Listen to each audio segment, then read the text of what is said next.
Welcome into the best in true crime podcasting. This is True Crime Tuesday. I'm your host, Tim Dennis. You know, folks, this week we're going to take a little bit of a journey off the beaten path. We're going to go into a bit of a thriller, a little bit of fiction this week, and there's a reason for that. I found an amazing book this week that I wanted to turn you guys on to. You know, for the longest time, I've been a fan of Japanese culture. I've been a fan of a good thriller, a fan of good fiction. And I found a book this week that I want to turn you guys on to. There's a book out there called The Puzzle Box. And I don't want to say it's a sequel to another book because it isn't. We're gonna clarify with Danielle Trussoni, who's the author of this wonderful book. The Puzzle Box is an amazing book that takes you on quite the ride. And it has twists and turns in it that take you on this journey into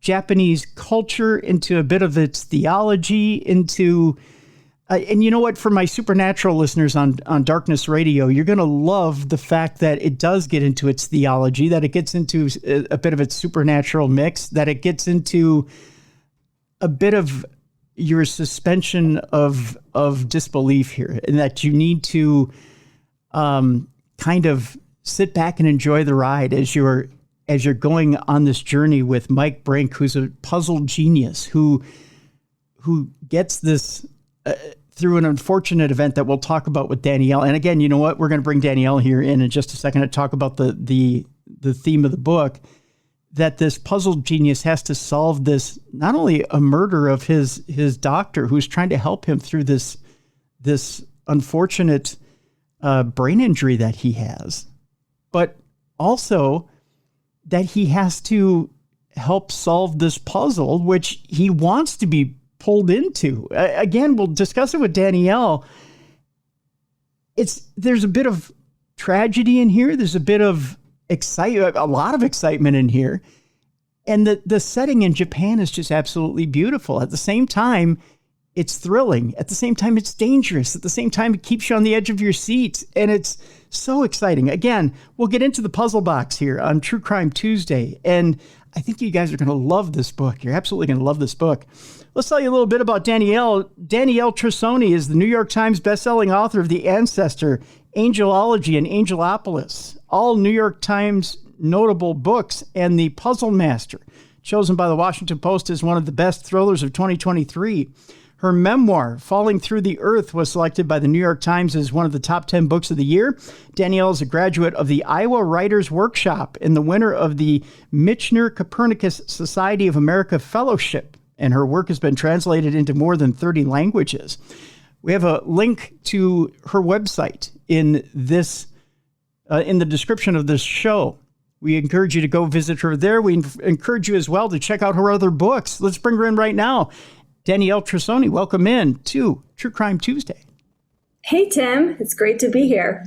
It's wonderful to have you here. I got to tell you how much I enjoyed this book. As I stated in the beginning of the program, a huge fan of Japanese culture. I have been since I was young, and I almost feel like, we've talked on Darkness Radio about past lives, and I really feel like I had a past life somewhere in there in Japan. It almost feels like home whenever I see pictures, I'll share just an inside thing with you here that my grandfather in World War II, I didn't know this up until recently, but I was given a disc of pictures of his that he had in World War II. And he had one secret mission where he went inside Japan and had a picture of Mount Fuji. And I didn't know this. It was posthumously that I got to see this picture, and it was gorgeous. But that's incredible. Wow. I felt like I was transported home when I saw this picture. And that's absolutely beautiful. Yeah, and I just saw these cherry blossoms in the mountain in the background, and I thought, wow, and one of the things, and I'll share this with you, Danielle, I've shared it with friends, is that when I was in high school, he built a Japanese waterfall in the backyard of his home. And I could never quite figure out why we were doing this. And he said, well, Timothy, he said, when I had to guard, he was in Corregidor in the Philippines, and he did have to guard Japanese POWs. But he said, I also befriended Japanese POWs. He said they were also my friends, and I also respected my enemy. And I was trying to figure out if he was working out PTSD or what he was doing, but then it made sense to me what he was doing as well. He was honoring some of those people that he had met as well. So that's a really beautiful story. Thank you for, and I don't know why I was drawn to go to Japan either. You say that you saw that whenever you see a picture of Japan, you feel like there's just something. Yeah. And I felt that way too. I ended up living there for over 2 years. And that was really the inspiration for writing the puzzle box, is my experiences living in this small town in the southern part of Japan.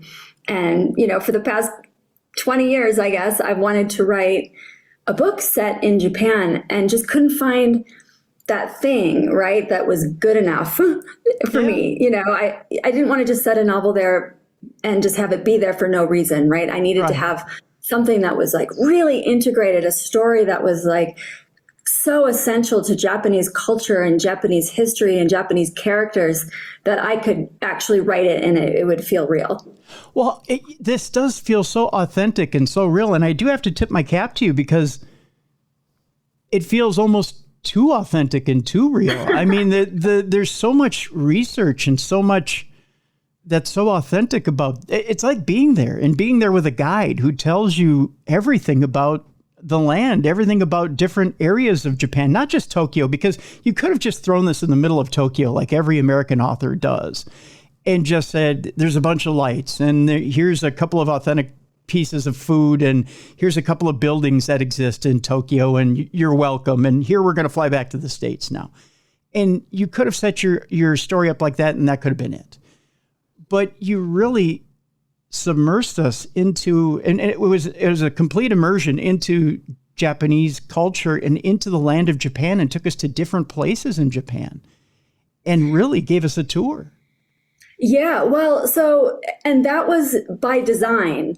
I wanted to, with the puzzle box, I wanted to write a story that once you got hooked, it would take you through this sort of long and I don't want to say treacherous, but it does feel a little bit treacherous, this long and winding path through the breadth of Japan. And so I'll just give people a little summary of how Mike Brink gets there. Mike Brink, the hero, as you mentioned earlier, of this book, is a puzzle genius. Mm-hmm. And one day he's visited in his home by a young Japanese American woman who presents him with a puzzle box.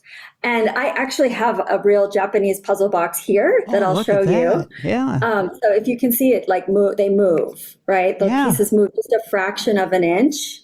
And that's how it opens. And this one is a 28 move box, right? So you do 28 moves on this and it will open and the cap will come off and something will be in there. Okay. Well, Mike Brink is very, very good at mechanical puzzles, right? So he's also, he's good at every kind of puzzle, basically, but mechanical puzzles are his favorite. And so he opens it, of course, and inside is another puzzle, a puzzle within a puzzle, and he solves that. And the text of that puzzle says invitation to play. And he's been invited to one of the most dangerous contests in the world.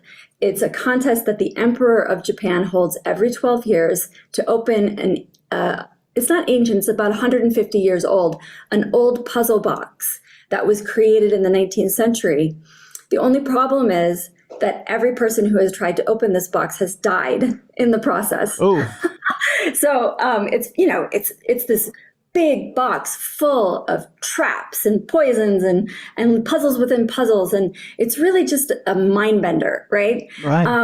Of course, Mike Brink, being who he is, someone who really needs to solve conundrums and problems and challenges just to stay sort of alive, right? And we'll go into that later about what's going on with him that he's like that. Yep.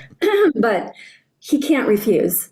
Yeah. And he goes with this woman, Sakura, her name is, this Japanese American woman, and that's in Tokyo. But the solution to the box takes him completely through Japan. We go to Hakone, which is a small town in a very ancient and famous forested area in the mountains where puzzle boxes are constructed. Mm-hmm. Then they go to Kyoto, which is one of my favorite places in the entire world.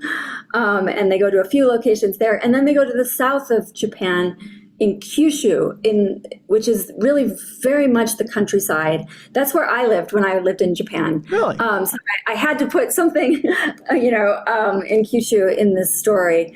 And so he really does, you're right. It doesn't just stay in Tokyo. You're not just getting the sushi and the subway and the flashing lights. No, you're getting a very different perspective of Japan. But what I loved about writing this is that all of those places and all of those experiences that you're getting in Japan is wrapped around a really nail-biting story, a propulsive story where you're like, oh my goodness, is he going to make it? And, So it was really, really fun to write this book.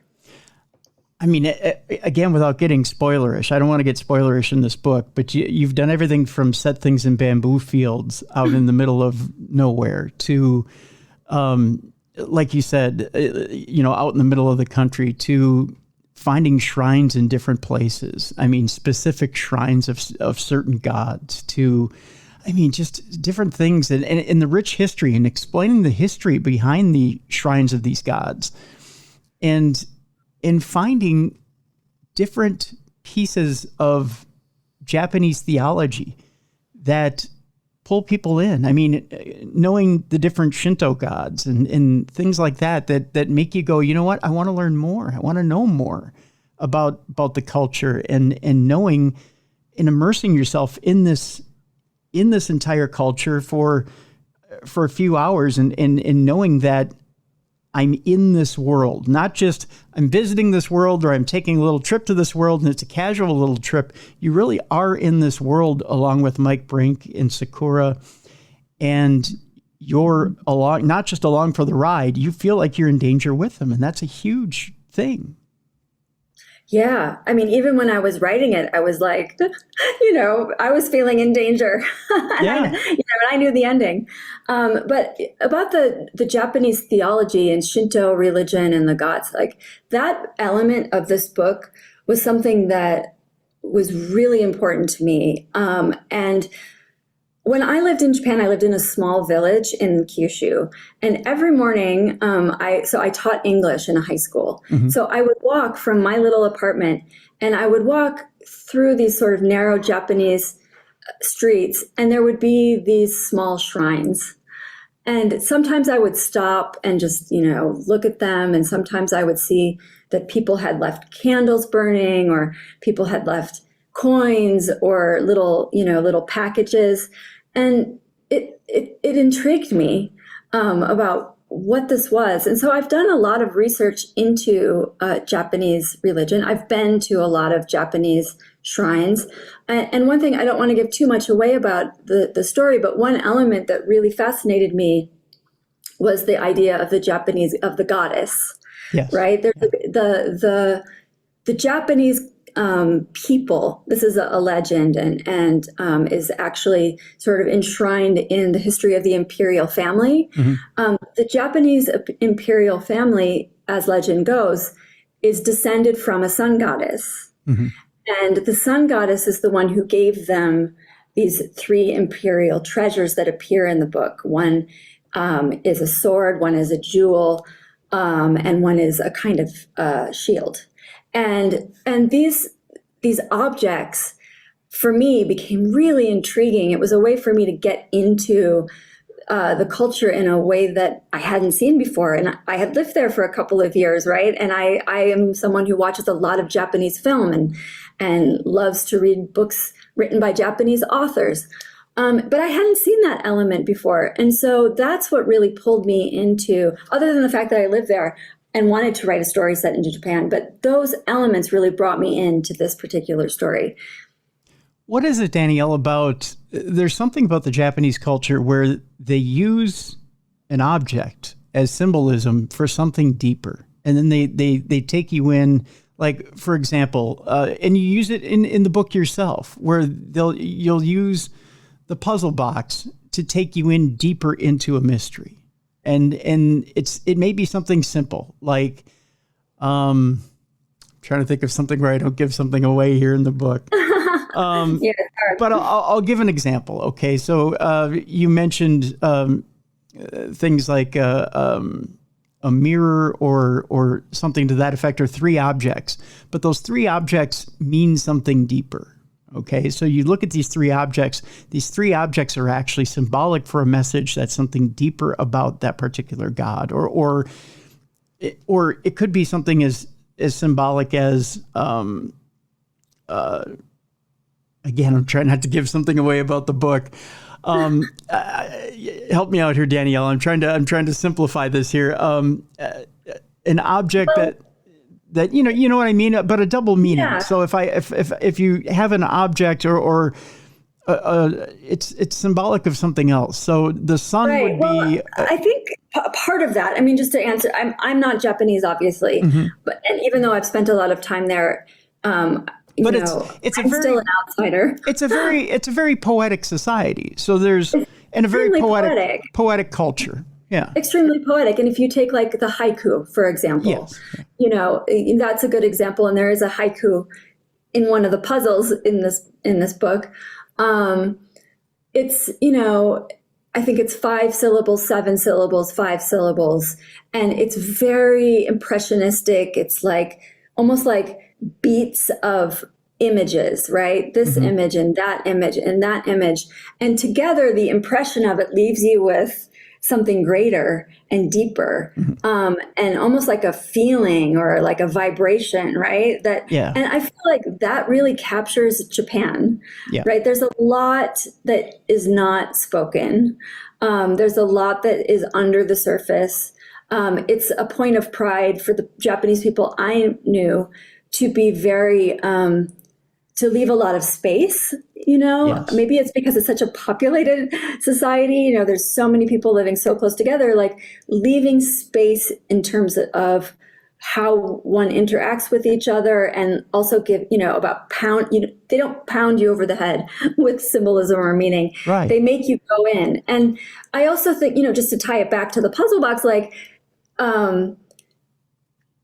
needing to go deeper is what a mystery is about, right? And, or a crime, right? Like, I think this is why we all I love true crime too. Like why we all like true crime and mysteries and thrillers, because there's a question, there's a mystery, and getting like to the heart of that and scratching under the surface and figuring out how that happened and why is so interesting and thrilling.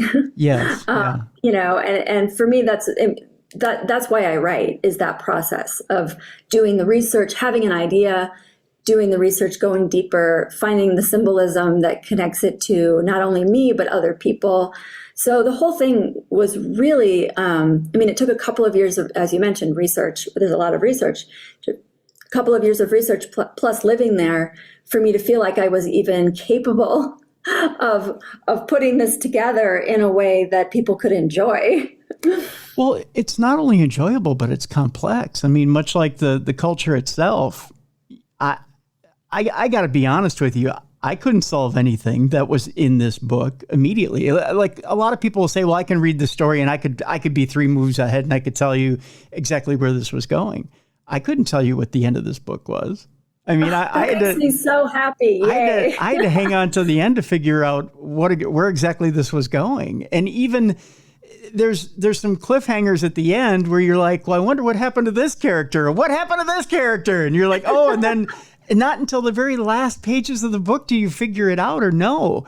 And that's what is so brilliant about this book is you keep people hanging on until the very end. To know exactly, and you tie everything up in a nice bow at the end, which is beautiful. And that's what's so brilliant about the puzzle box. And literally, much like a puzzle box, you reveal everything at the end. You do get to open everything up, and there is that prize there at the end, which is. I thought that was really important. Yeah. I think it's frustrating when you read a mystery or a thriller, and it's kind of like a cliffhanger, or they leave you, without the answers. Yeah. And especially because I did structure the book like the puzzle box, right? Like when I was mapping this out, it's nested. You know, there's the exterior, and then it goes deeper, and then, you know, there's this stuff in the middle. And I wanted the reader to leave the experience, close the page, and feel both like, oh wow, that was a trip, but also be like, I learned something about not only Japan, which we do, but about myself, right? Because there's a kind of emotional journey for Mike Brink, who is the hero. You know, this is a man who is tortured. He has a lot of demons. And so, you know, this experience of going to Japan and going through all he does and learning what he does, and his relationship, you know, the friendship that he makes with Sakura, in the end, it gives him some sort of peace, which was important to me. Mm-hmm. And again, I'll stress for our supernatural listeners, there's a second thing about Mike Brink that's very interesting, that it may not just be the fact that this man has a potential issue with his brain. And I tease that because we're going to get into it in our second segment. We only have a couple minutes in this segment, but there's an issue with Mike Brink as to why he can solve these issues so easily. Now, I want to talk a little bit about Mike Brink and what he does, not just solving puzzles, but he also writes crosswords, right? And he does other things in his day job that get him to this point where he's solving puzzles. He has kind of an interesting life before he's presented this interesting challenge by Sakura. You know, he's kind of struggling with life a little bit in that he's writing these puzzles and he's putting together, and he's kind of famous for the fact that he can put together anything, as far as not just, you know, take it apart, but put together anything as far as crossword puzzles, as far as any type of puzzles. And he's kind of a name around the world, isn't he? Yeah, he's famous, actually, by this point. So as you said before, this is not a sequel. This is a standalone book, but I did write another book before this that has him as a character in a totally separate mystery. And he is such a renowned puzzle master and has done so much work in, you know, he's a world puzzle champion. He is one of the main constructors of puzzles for the New York Times Games page. He solved this mystery, you know, in the previous book that was all over the news. And so he's been on his favorite. He likes to go on Stephen Colbert. You know, that's his favorite place to go. So he was interviewed there, and he's just, you know, he's very famous. It's not helpful to him, right? Because he is struggling with demons, and it just makes it worse, having to sort of be this person in the world. What he really loves and what is his sanctuary and what sort of saves him is making these complicated and interesting contraptions, right? Like these difficult triangularium puzzles, these difficult crosswords, like all of these things that he's doing, and also competing. He has a talent of remembering pie places. I don't know if you've ever heard of this, but this is something that's a real thing. I find it utterly impossible. I can barely remember my social security number, let alone, you know, pie places into the tens of thousands. But there's contests where people will stand in front of a group and they will simply recite pi, you know, the 3 point, whatever that long number, and they can go into tens of thousands of places in pi correctly. And it's just incredible. It makes you wonder where and we can talk about this in the next segment, where that ability comes from and how the brain accesses these sort of archetypal pieces of information. Yeah. But anyway, that is the sort of thing that calms his nervous system down, right? Because he's jacked up. He's got a brain injury. There's a lot of things going on with him. He's an insomniac. He has synesthesia, which means that he's seeing colors and hearing things all the time. And it's just a barrage of too much information and too much all the time. Yeah. So having the peacefulness of quiet, focusing on constructing a puzzle is what saves him. But also then, you know, when he goes to Japan with Sakura, this whole journey acts as a kind of salve for his brain. Right, right. Well, I tell you what, let's take our break here. When we come back, I want to talk a little bit about the things that calm Mike down, the things in Mike's life, not necessarily that calm him down, but keep him stable. I want to talk about a friend in his life that keeps him stable, and I want to talk about the companion in his life that keeps him stable. We'll talk about Rachel. We'll talk about Conundrum. We'll talk about those two characters. And we'll also talk about a little bit about his journey into Japan and who he can trust and who he can't. We'll talk a little bit about trust issues as he gets into Japan. We'll talk about that when we come back. The book is absolutely fantastic, folks. It's called The Puzzle Box. And by the way, Danielle, I love Stephen Colbert too. And are your publishers going to get you on the program to talk about The Puzzle Box? Please, I would love. This is a message to you, Stephen. Let's talk about Mike Brink together. There you go. There you go. So that we'll make that push to get you on Stephen Colbert. That's for sure. The Puzzle Box is out there right now and available. It's by Danielle Trussoni. By the way, folks, we have a link in the description of this program. Go get the book right now. It's wonderful. It's wonderful. You're going to enjoy it. It's a wonderful read for the fall, by the way. We got a link in the description. Go get it right now. When we come back, we'll talk about Mike Brink. We'll talk about the stable forces in his life and the ones that maybe he can't trust so much. It's coming up next right here on The Best in True Crime Podcasting. This is True Crime Tuesday. Welcome back to The Best in True Crime Podcasting. This is True Crime Tuesday. I'm your host, Tim Dennis. Our guest is Danielle Trussoni. The book is The Puzzle Box. When we last left you, we were talking about Mike Brink, the fact that he has this unusual ability to solve any puzzle you put in front of him, any quest you put in front of him, and that he's been grabbed by Sakura to go over to Japan and solve the ultimate puzzle box, and by request of the Emperor of Japan. Now, when we last left people, Danielle, we were talking about some of the more stable forces in his life that kind of keep him grounded. He does have this brain injury. He has synesthesia. He sees colors. And he also gets this information just seems to pop into his head whenever he seems to need it. I mean, when he's thinking of an equation or needs to think of an equation, it just sort of comes to him. But he has trouble kind of calming down his mind. But there's certain things in his life that do calm him down. He's got his dog Conundrum, which is a huge, huge calming force in his life. It's almost, the dog's almost like a security blanket to him. Talk a little bit about Conundrum and the relationship with Conundrum. Sure. So Conundrum is, it's a dachshund. It's a she. And her nickname is Connie. And Mike she was a rescue, and he found Connie, and they just kind of bonded, right? And I've seen this in my own life with people that I know who maybe have a lot of anxiety or even just children who no problems whatsoever, but the sort of love and companionship that a pet brings, especially a little dog like Conundrum, it really brings Mike Brink a lot of security, right? A routine. He's taking her out for a walk every morning. He's feeding her special food. They play games together.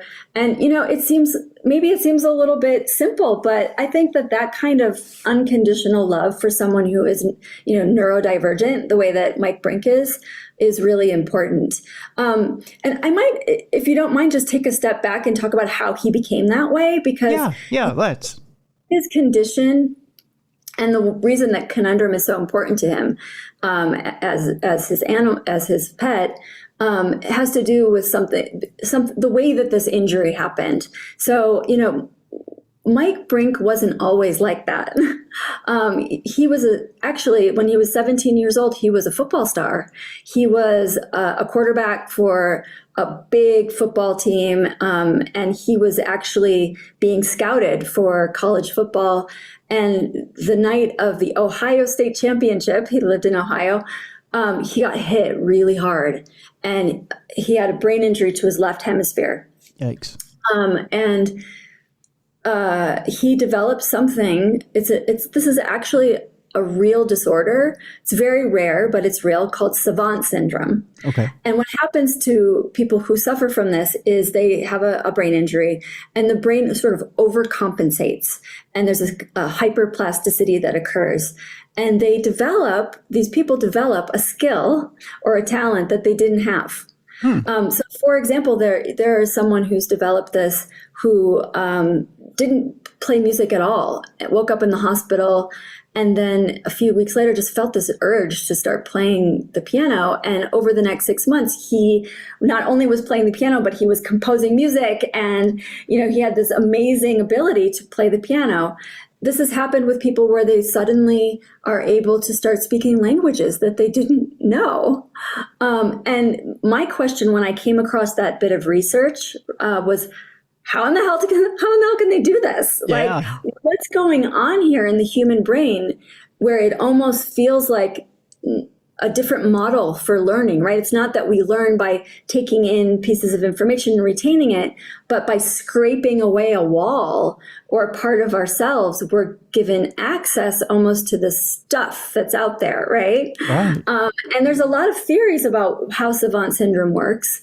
Some of them are more supernatural and mystical, as you can imagine. And that's one element about Mike Brink that I'm really interested in.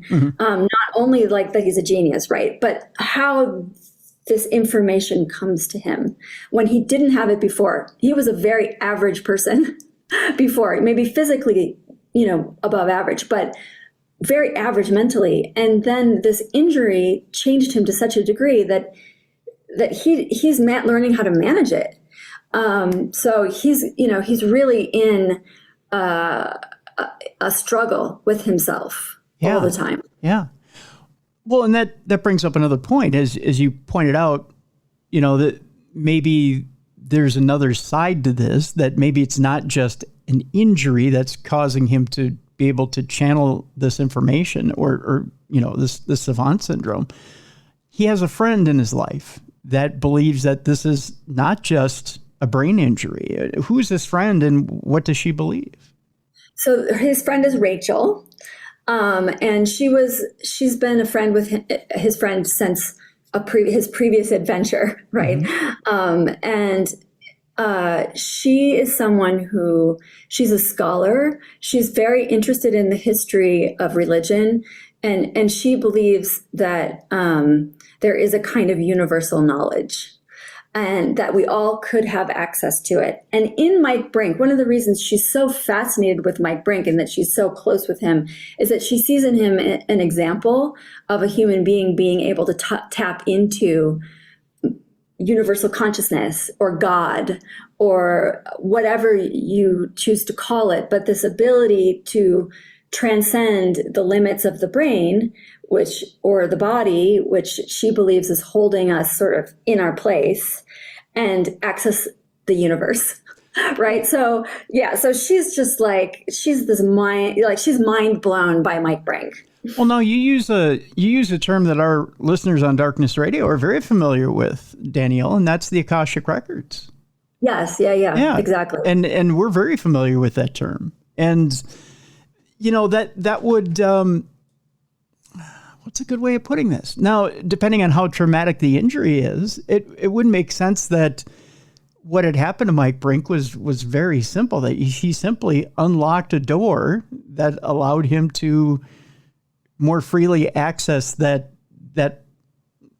bit of him that can access the Akashic Records. Now, what you haven't said in here is whether Mike had a near-death experience when he had this brain injury, or did he come close to death when he had this brain injury? Did he?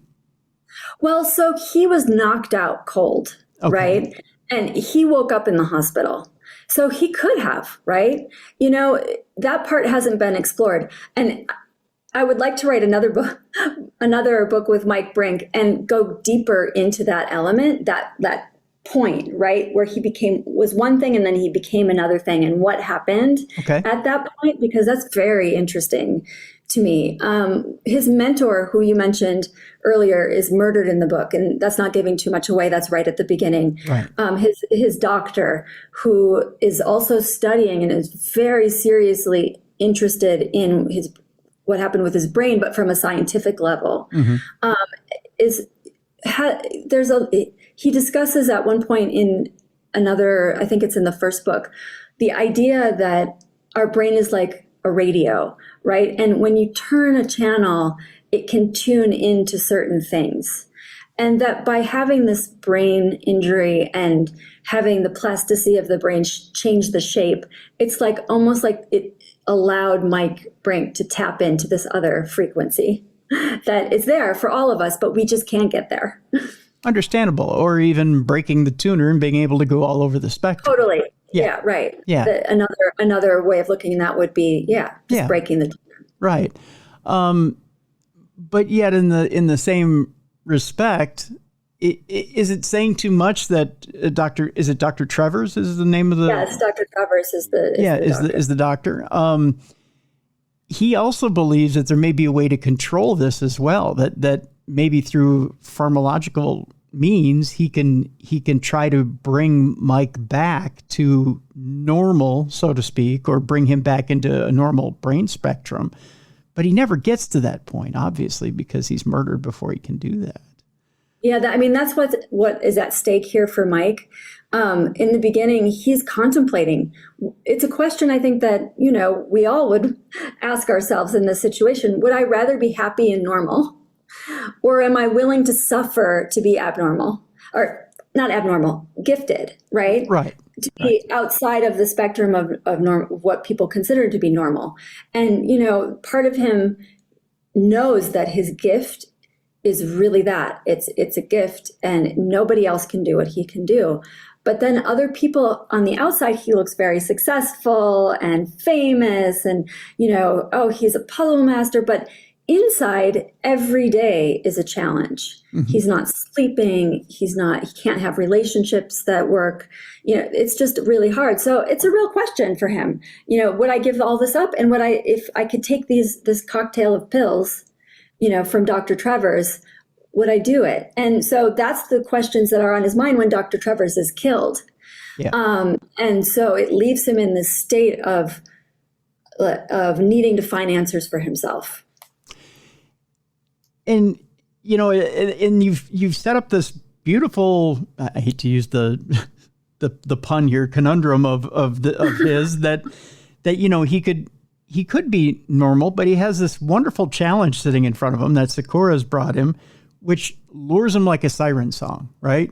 I mean, it's the ultimate challenge. Had it not been for Dr. Travers dying, that he would just go, no, you know what? I'm going to go talk to my doctor, because I'm sure he'll put me in line and say, well, you know what? This is the ultimate puzzle box, which kills everybody who comes across it. And he would tell me, you know what, walk away right now, because, do you really want to lose your life over a puzzle box? It's insane. The fact of the matter is you probably shouldn't do this. Or, you can take the challenge, and you probably are smart enough to beat this thing. Go ahead and see how far you can push your gift. Or you're, That's exactly it. And I think the line that Dr. Travers had said to Mike Brink was, you're living at the edge, you're basically living at the edge of your abilities, of your life, every time you do one of these things, right? And he needs to, like the chemicals that, from a science point of view, right? So this is like where Dr. Travers is interesting, is that he's giving us a kind of scientific explanation of the brain. And from that point of view, like the chemicals that are flooding his brain every time he puts himself in danger and he's living on the edge of his own life, every time he does something like this, he needs it. But Dr. Travers would probably try to, you're right, talk him down, bring him back. Yeah. Whereas it's a little bit like addiction, right? Like if you think about people, if you've known people who are addicted to certain things, especially drugs, they know very well that it's putting them in danger, and it's just they need it. And that's the tension that's going on underneath the surface with Mike Brink at every time he's doing a puzzle. And so you have to ask yourself, is Dr. Trevor's the one who's right here? Is he buying into delusion, and is he actually dealing with a disease, or is he truly gifted, and is he just buying into using a gift, and is this not harming him at all? Is it? I mean, Yeah, I mean, and how have artists lived for a long time, right? Like you hear about artists who they need this challenge of creating something, right? Whether it's painting or putting a novel together or whatever, and you know that you're missing that party and you're not paying attention to your spouse, right. And you could be making more money and you could be having more fun, but there's something in you that you just need to write that novel, or you need to put that plot together or paint that painting or whatever it is. And I really do see that in, myself in some ways. Like I've written 8 books and every one of them has been this sort of, what's going to happen to me when I come out of this, is my husband going to still be here? Like, is the house going to have burned down? I don't know what's going on. I'm off doing this thing. And for me, it really speaks to something in human nature. So I would say, if I were, advising Mike Brink, I'd be like, leave it alone. But then again, he's really suffering. Yeah, he is. Now, without getting too spoilerish here again, there's a little more danger to this than just showing up to the emperor and saying, okay, I'm here to play your game. There's other evil elements at play here, and things that don't necessarily want to see Mike get through this, or do want to see him get through this. There's other elements around Sakura that operate around Sakura, and he doesn't know if he can trust Sakura right away. Can you explain why Mike might not be able to trust Sakura? What is it around, and specifically around Dr. Trevor's death? There's something unusual that happens around Dr. Trevor's death that makes him take pause. Yeah, I mean, it wasn't a natural death. Someone killed him. And we gradually, I don't want to give too much away either, sure, but we gradually learn throughout the book, as we go deeper into the book, that there is a faction of a group of people who very much want what's in that box. And not only do they want what's in the box because it's valuable, right? Like a monetary value. No, it is something of a key that will unlock information for them. And Mike Brink could be the only person capable of unlocking that information because of his injury. So all of these pieces come together, and I don't want to give away, too much, but there's a larger mystery underneath just the mystery of opening the box. And one of the things that's curious, it said to Mike, that makes you think that maybe there's more to it, because Rachel is the one who's telling him, you know what, there's more to you than just an injury here. You really have to believe in yourself. Yeah. Sakura is kind of telling him the same thing, right? You kind of need to believe in yourself. So now he starts to think, well, maybe Dr. Trevor's wasn't completely right about the whole injury thing. So now he's doubting, and he's kind of, because Dr. Trevor's isn't around to kind of reinforce that this is an injury, right? Right. And I think that will be a question that haunts Mike Brink, right? Yeah. Is this just an injury, or am I chosen in some way to be the conduit for this information? Yeah. And so it's an interesting story in that, and I think it's a story that plays out in a lot of people's lives. Am I a victim of circumstance, or am I truly, is this something that I've meant to do? Right. And I think that plays out in a lot of people's life. Am I a victim of circumstance, or is this really something I'm meant to do? Yeah. I mean, I think you're right. I think we all ask ourselves, I mean, even earlier when we were talking about Japan and past lives and karma, and, it's the tension between, is there a plan, or am I making it up as I'm going along? Mm-hmm. Right? Or is there something larger that I'm following? And can I somehow tap into it if I do certain things? And I think all of us wonder about that. Yeah. And I know I do. And I find in my writing, I discover parts of myself, that connect up with various, questions that I have about the universe. And then I meet someone like you and your listeners who have also had those questions, right? Clearly there's a large group of us who have those questions. And I think that it's really, it's both reassuring and inspiring to discuss them like this and to see that other people have experiences like that. But it also makes it sort of undeniable, right? When like there's thousands and hundreds of thousands of people that have the same questions, and the history of that search is really, I think, what fascinates me, and is at the really the root of Mike Brink as a character. And this book, The Puzzle Master, which was the previous book, and any books in the future that I write. So when you wrote The Puzzle Master, did you see the puzzle box sitting in front of you? Was it meant to be a natural progression, or did you think, well, maybe someday, or was it a natural fit for you, or did you see it coming down the line? What's really weird is that never before has it happened, but I had the entire story of the puzzle box in my mind when I finished The Puzzle Master. Really? And I sold those two books. My editor, Andrea Walker at Random House, bought two books, and I wrote out a summary of the puzzle box. And it was very, similar to what you read. I mean, obviously it's a couple paragraphs. It's very different than a novel, but it's one of those things where I just knew what that book was going to be.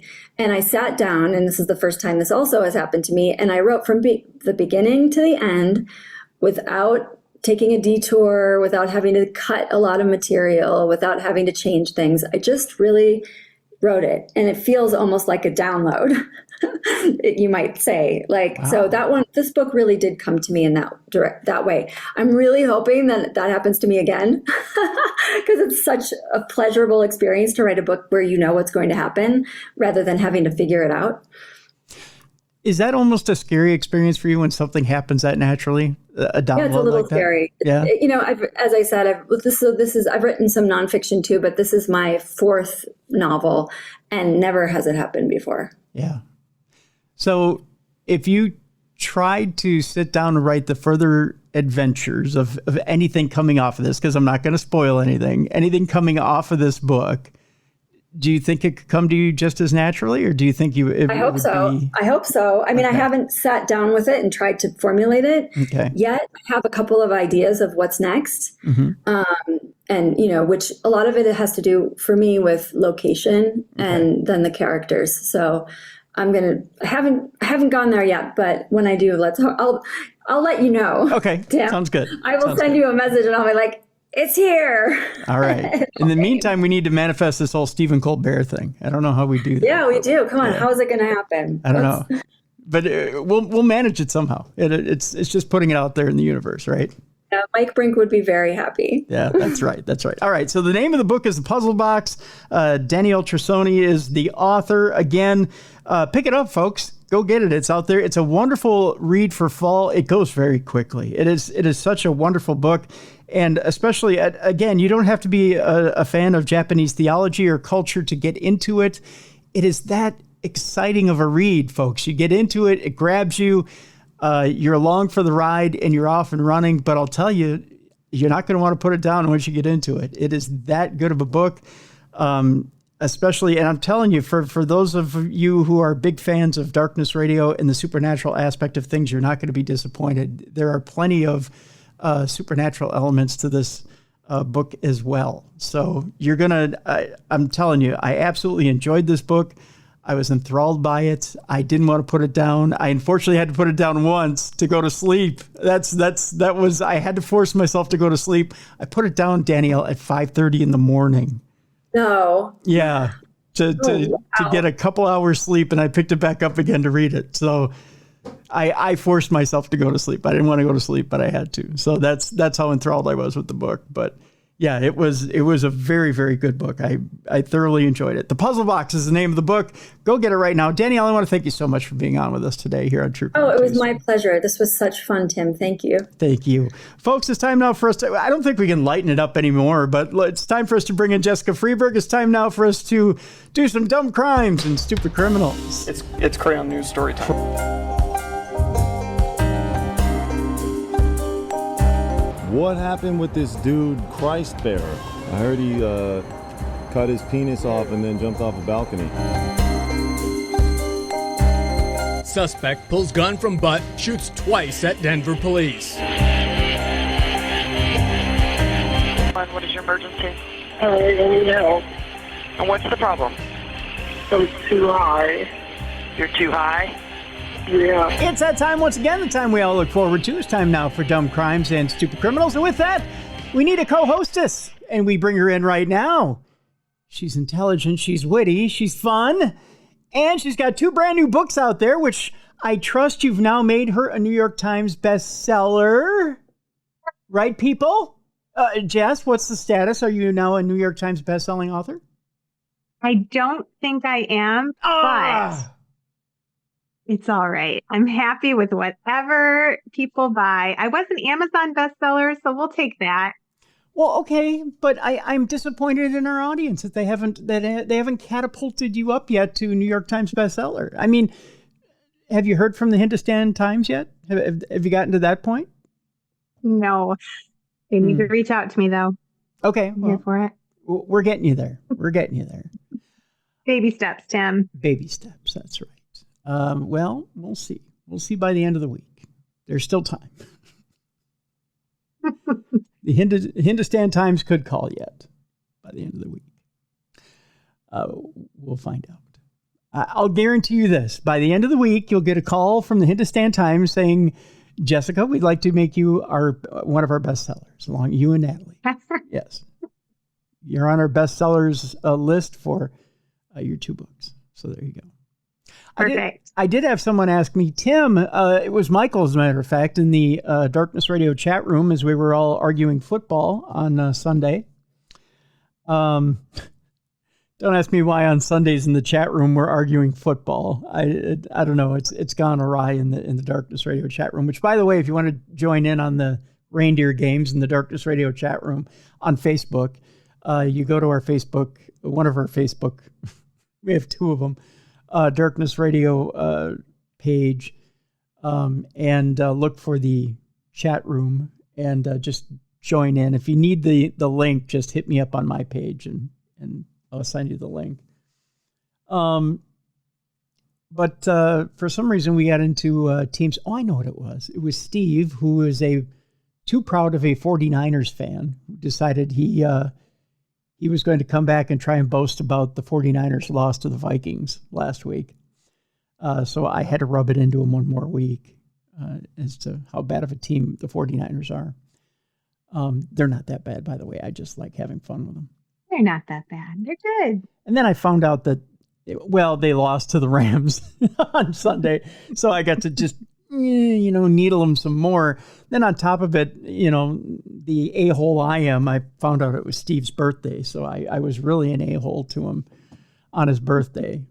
Is that what you give people for their birthdays? I do. A little twist of the knife? A little twist of the knife. I was a big a-hole to Steve on his birthday. So my apologies to Steve.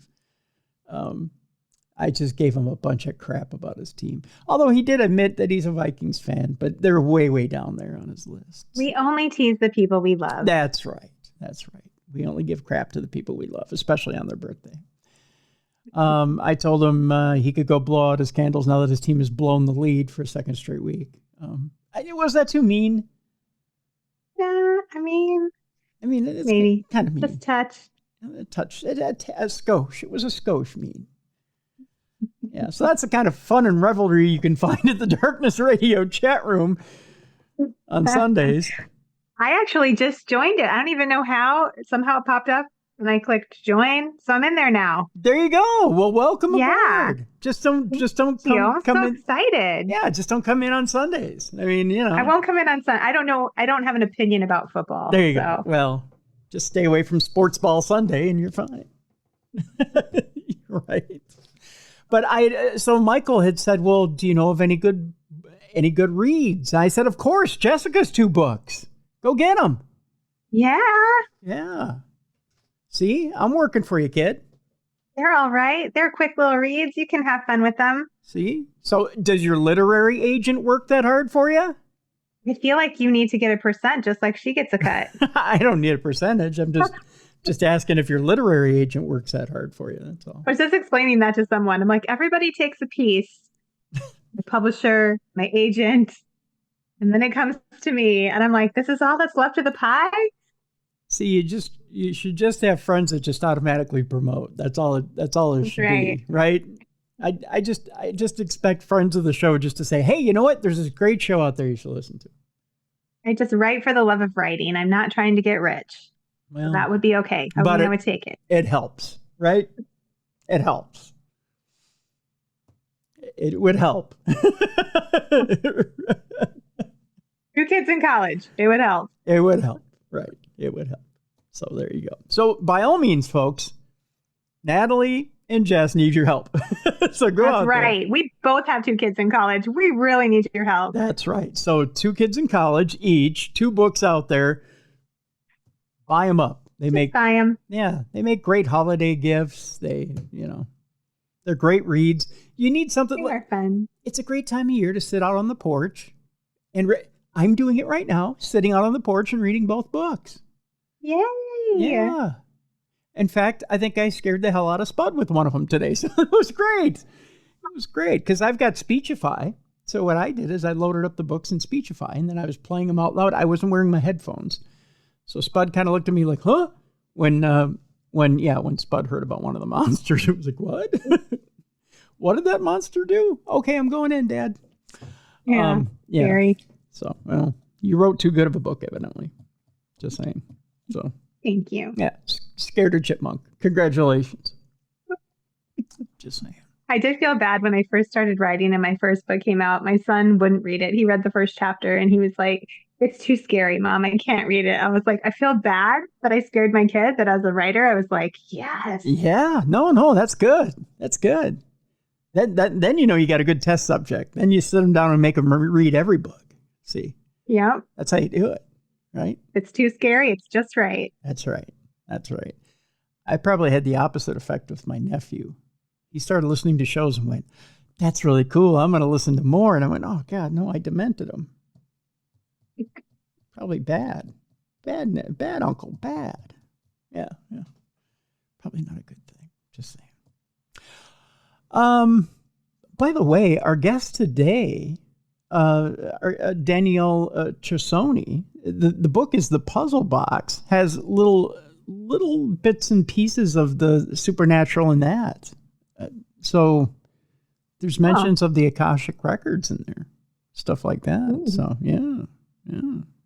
I never thought that, I shouldn't say I never thought, but with a thriller and with a work of fiction, you almost never expect there to be supernatural elements in that. Sometimes in our true crime genre, we get bits and pieces of the paranormal or supernatural. But I mean, to have a thriller that kind of throws that stuff in there, I was kind of excited to read The Puzzle Box this week. So yeah, it was kind of cool. So yeah, refer back to the first part of this program to, some people skip ahead to Dumb Crime, Stupid Criminals. I'm finding this out, by the way. Oh. Yeah. Some people are like, I skip ahead to Dumb Crime, Stupid Criminals. I'm like, do you what? So there you go. I do the opposite. Well, I've already heard this because we did it together. Yeah. But so you listen to the interview. I get you. Well, speaking of, we should jump into the big program today. Lots of good stories today, Jess. Lots of odd stories today. Today is kind of a hodgepodge of potpourri, but of course we do have the not safe for work category. It's an odd one today as well. But our first story is innocent enough. Today's story takes place over in Ireland, where, we always, I shouldn't say we always, there's that Irish stereotype of, McDonald and McDonald or McDonough and McDonough, two people with the same last names and them being Irish stereotypes. Well, We have one of those stories today, as there's double trouble in Ireland. Burglars, and 2 of them with the same name, are jailed after teaming up for a crime spree. That's right. 2 men with the same last name teamed up for a crime spree and were caught and jailed at the same time. 2 men with the same name who paired up for a 10-day crime spree have been jailed. And we're talking the exact same name, Jess. Bernie McDonough, 56, of Heather Close in Romford McDonough, and Bernie McDonough, 35, of Villiers Street in Coventry McDonough, were this week sentenced to combined 6 years and 9 months. First and last name the same? Yes, Bernie McDonough and Bernie McDonough. That's wild. Yeah.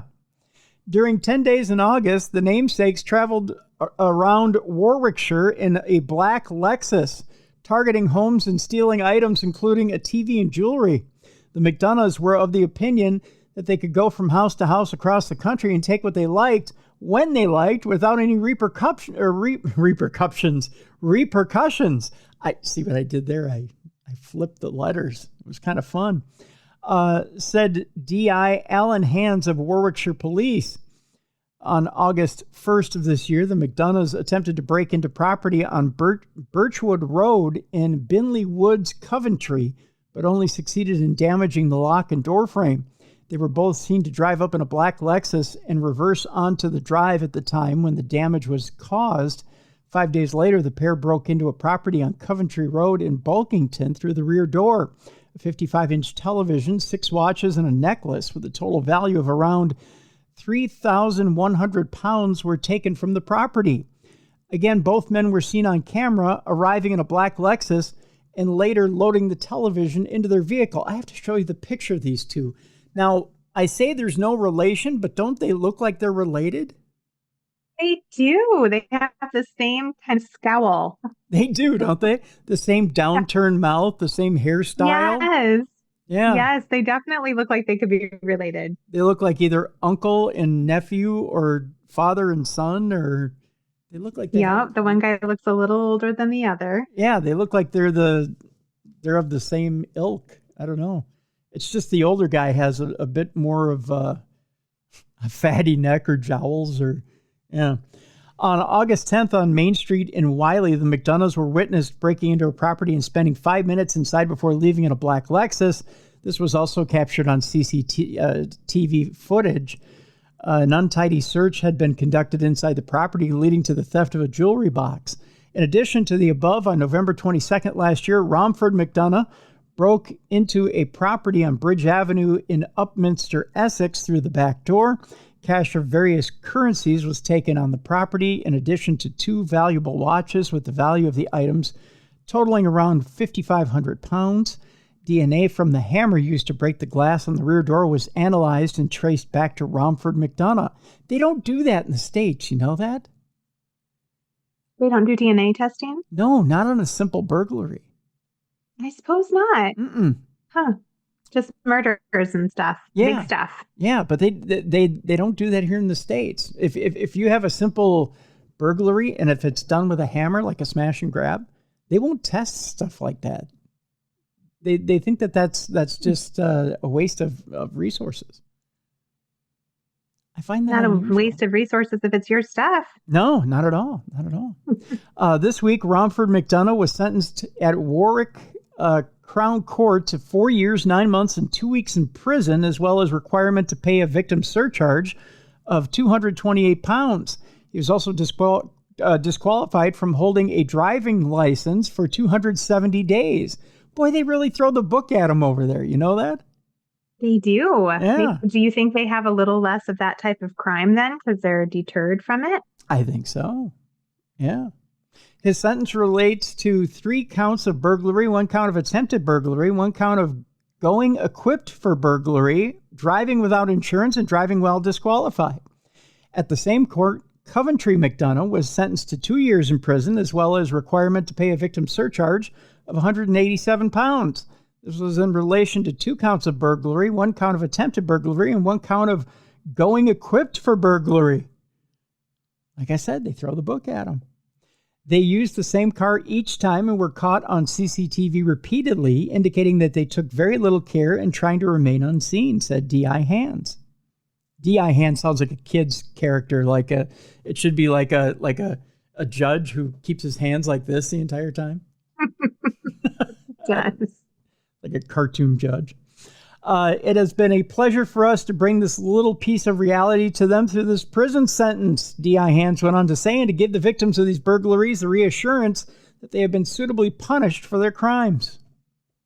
Go figure. But here in the States, if you were to break out a window with a hammer, you wouldn't DNA test it, and those guys would go free. No, cops would be like, just another Tuesday. That's right. Yep, go figure. Well, maybe your stuff will turn up somewhere. That's all we can hope for. This story is very unusual, Jess. I pulled this story for a reason because I've never heard of anything like this. And again, this takes place across the pond.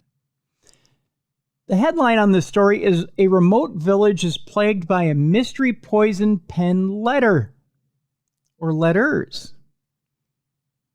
Now, you would think that a crime would happen, but to follow up with a letter of insult on top of it would be unusual, right? Kind of like a haha, gotcha type of deal, and then add insult to injury, right? Well, personal, obscene, and targeted letters are being sent out to create a village of poison, residents are saying. Horrible anonymous letters are being posted to people living in Shipton Thorpe, North Yorkshire, in a campaign that has lasted 2 years. Police are aware, but so far the writer has not been found, and the letters remain a major topic of intrigue in the local Facebook group. One letter tells its recipient, whose home has been damaged by floods, that the writer hopes for lots of rain so your house can be flooded again and again, and you are washed away, never to be seen again. That's mean. Yeah, it is, isn't it? Another person is told, everyone agrees you should rot in hell and hope cancer finds you very soon. What? Yeah. Those are evil remarks. The letters are printed on white paper and delivered in standard white envelopes. Writing on a Facebook group for local residents, one man wrote, I too have received a nasty letter recently, which was disgusting. I don't know what to say. There's more to the story. However, grab the rest of the story here. However, it was reported to the police at some point the police might actually find out who is behind the hatred in Shipton Thorpe and thinks they have the right to decide who lives in the village. The case has similarities to the true story behind Wicked Little Liars, the foul-mouthed film starring Olivia Colman, in which anonymous poison pen letters were sent out in Littlehampton in Sussex in the 1920s. Facebook user Barry Stockdale posted last week claiming he calculates that the police have received at least a dozen complaints, with one person reporting at least 4 letters. Giving some background to the issue, he said that the first letters were sent out to local counselors in 2022 and have grown in numbers since then. He said he has asked police what was being done about it, and they told him they had received reports and asked anyone with information about it to phone them on the non-emergency 101 line. Humberside Police confirmed to the BBC it had investigated some of the letters, saying of one, inquiries were carried out at the time, including reviewing CCTV. However, the content of the alleged letter was unavailable, and subsequently no further investigative opportunities were able to be obtained. Regarding another letter, they told the broadcaster officers reviewed the letter. However, the content was not found to contain any aggressive language, and it was established that no criminal offenses had been committed. One resident called Jason told the BBC that the letters had a toxic effect on the small community. It's a wonderful village with wonderful people, but someone has brought poison to this village. In my opinion, I believe this constitutes a hate crime.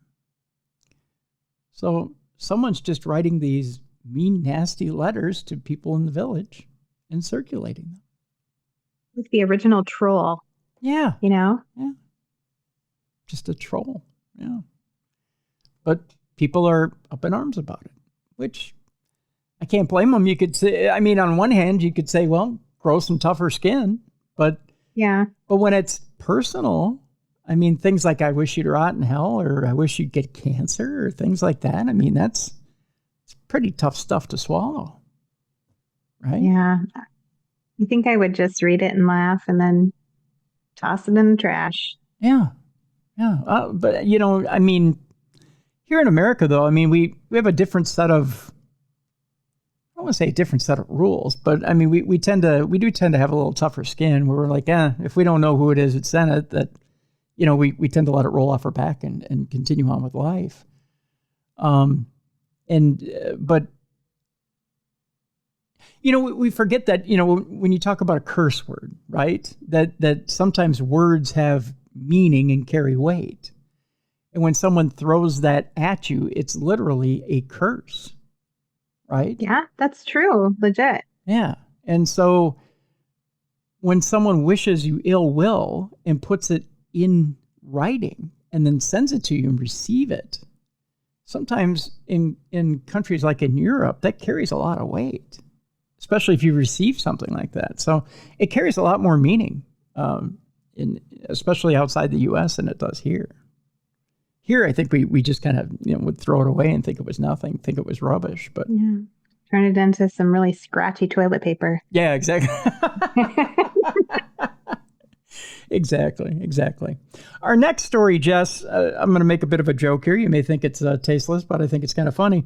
A New Jersey man was charged with purposely hitting a goose with an e-bike, and believe it or not, he wasn't Haitian. I'm just kidding. It's yeah, I know, and he's not from Ohio. Look at me making a tasteless joke. Too soon. I know. Police in Hudson County say they arrested a 30-year-old man accused of purposely ramming his e-bike into a goose while riding the vehicle in a waterfront park in Hoboken. Why do people do that? I think it would hurt you worse than it would hurt the goose. Big. Well, like geese are pretty sturdy animals. Yeah. I mean, they chase after children. They chase after my children. Have I told you that story? I have one too, but go ahead, tell me yours. Oh, my girls just went for a walk, and we have so many geese in our neighborhoods. We have a lot of ponds around here, and they were rollerblading, and the geese had their goslings with them, and they were getting closer. The girls were, and the geese just freaked out and started chasing them. But when they came home to show me, it was the funniest thing I've ever seen because they reenacted it. So one of them pretended to be the kid, and one of them pretended to be the goose. And so they were like running around like with their arms flailing and their neck bobbing back and forth and chasing each other. They're like, it was so scary. That's probably funnier than my story. I was back when we were younger. My grandparents, they lived over in Brooklyn Park, and they had a in the I shouldn't say the facility they were in. God, that makes them sound like they were in jail. In the townhome complex, it wasn't a townhome complex either because they were in the asylum back in the day. Back when they were in Arkham Asylum. No, in the housing, it wasn't a housing complex either. Jesus, what was it? A subdivision. That's what it was. God, I'll get to the words. Words are hard today. They're hard today, Jess. Subdivision they were in. I mean, they had a nice, beautiful, big home. They had a pond in back of where all the homes were, but it was more like a drainage pond, really, than anything else. I mean, they set up this pond. It was supposed to look beautiful, but it was just a drainage pond, is what it was. It's where all the runoff water went. But all these geese hung out. Geese and ducks hung out back there, and you know, occasionally my grandfather would throw the old bread at them, right? Whatever they had that bread was going bad, he'd throw bread at them. Yeah, even though you weren't supposed to feed them bread, right? So these geese were back there, and they were back there, you know, there's all these flocks of geese back there. Well, my little sister used to love to go back there, and, you know, she wanted to throw bread at them, but I think she was maybe 5 or 6 years old at the time. I mean, she wasn't very big at all. Well, the geese were like eye level with her, right? Yeah, they're big. Yeah.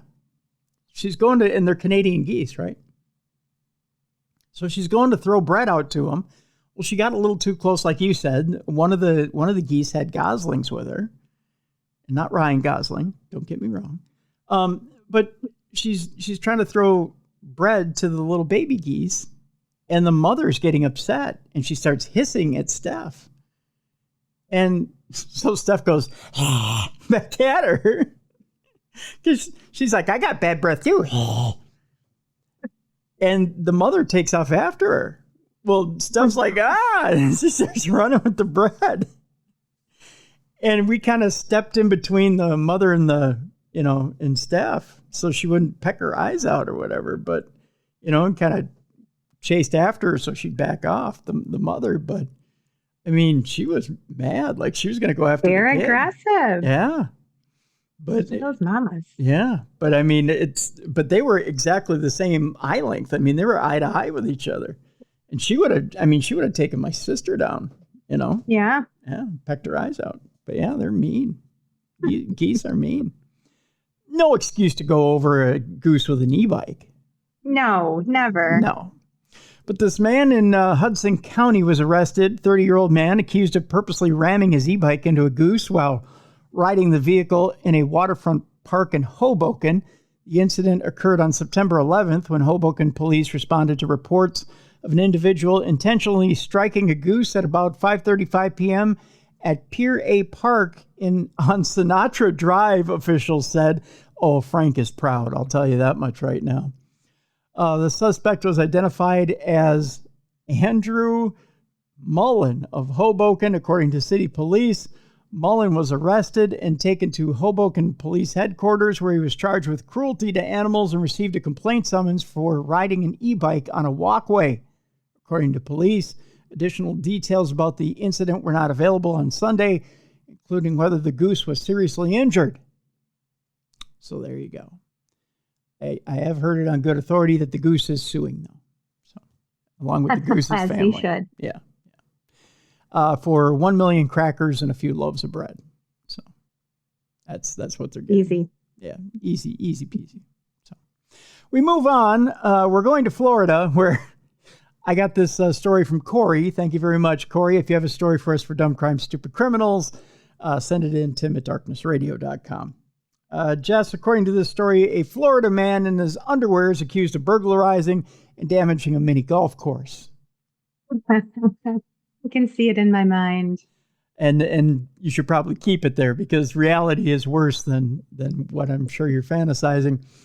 We go to Fort Myers Beach, Florida, where a Florida man was taken to jail after he allegedly burglarized a mini golf course while wearing only underwear. Because when you're going to take over a mini golf course, probably only in your underwear is the best way to do it. The Lee County Sheriff's Office said the incident happened last week at the Smuggler's Cove Adventure Golf in Fort Myers Beach. Smuggler's Cove, because that's what's sitting in your drawers. Just saying. Seems appropriate. Yeah. On September 13th, shortly after 4:30 a.m., deputies responded to the mini golf course because the company's alarm had activated. At the scene, deputies heard loud banging noises and a man talking. They soon came across 38-year-old Francisco 14 Mayorga, who was wearing nothing but his underwear. According to a arrest report, he appeared aggressive and in an altered mental state. I have to show you a picture of him here, Jess. And he was sweating, by the way. According to the report, on the property, deputies observed several broken decorations, a broken door window, a door that had been forced open along with a broken fire extinguisher. Here is Francisco 14 Mayorga right here. All right. So whitey tighties or boxer briefs? Oh, that's a good question. Or just regular old boxers? What kind of underwear are we talking about here? Well, I think if you're going to hit the mini golf course, I think probably a boxer brief combination is your best bet. I think so too. I feel like the whitey tighties, you'd get cold. There's not enough coverage. Well, and you're bound. I mean, you're going to want some flexibility for when you swing. True. Yeah. True that. Yeah. Yeah. So you're going to want some support. You're going to want room. You're going to want room for the boys because you're going to be active. So I hope they weren't holy. Yeah. You know, sometimes they get holy. Yeah, you're right. My dad always had, his Sunday underwear, his holy underwear. Sunday underwear. Gosh, I'm so sorry you were traumatized by that. I know, and he'd just walk around the house, and I'm like, it was no big deal. There are so many aspects of my childhood that explain a lot about me. Kind of feel like women in the U.S. are kind of all traumatized by that. I know there are plenty of men that were traumatized by that. I myself was traumatized by my dad's tidy whities. Yeah, did your dad just walk around in them too? That and cowboy boots. I kind of feel Right? like, yeah. And now you can't get away with that. No. Your kids see you in your underwear now and they freak out. I remember one time I was running from one room to another in my underwear and my son, he's like, oh, my eyes. I was like, hey, people would pay big money for this. That's right. There's plenty of listeners that would pay big money for that. I'm just saying. But I digress. But I'm just saying. Where was I? Oh yeah, we were talking about holy underwear. My dad. Trying to get back to my dad here. Cowboy boots and tidy whities. What was up with that? Best. Yeah, I don't know. Just cowboy boots and his underpants. Yeah, I mean today we call it a ditty party, but I mean that's But for some reason, that might be my favorite joke of the day. Yeah. Try to outdo it. See if you can. Yeah. Back to our story. 2 other fire extinguishers appeared to be missing as well, as they were not located inside their proper containers. So evidently, where did he hide them? It was a foam party over there at the the golf course. Deputies reviewed video surveillance, which showed Mayorga arriving at the property and maliciously ripping down signs, breaking a window, and Gate ripping down a motion detector, causing approximately $490 in damage. There's another picture here, but there's a man fully dressed. I don't know where the only in his underwear comes in. Would he start out in his clothes and just in the heat of passion as he was tearing stuff apart? And that's what golf does to us, doesn't it? I mean, I can't tell you how many times I've gone to a golf course and just by the time I get to the 6th hole, I'm like, screw these clothes. I gotta. Especially mini golf, Tim. Right. I gotta be free. I've seen the clown's mouth and now I need to get naked. I don't know. By the way, Mayorga was arrested and taken to the Lee County Jail on multiple charges, including burglary and criminal mischief, not to mention just bad taste and all things mini golf. Being generally weird. Yeah, just being generally weird. Is that a crime? That's a crime in itself. Should be. Yeah.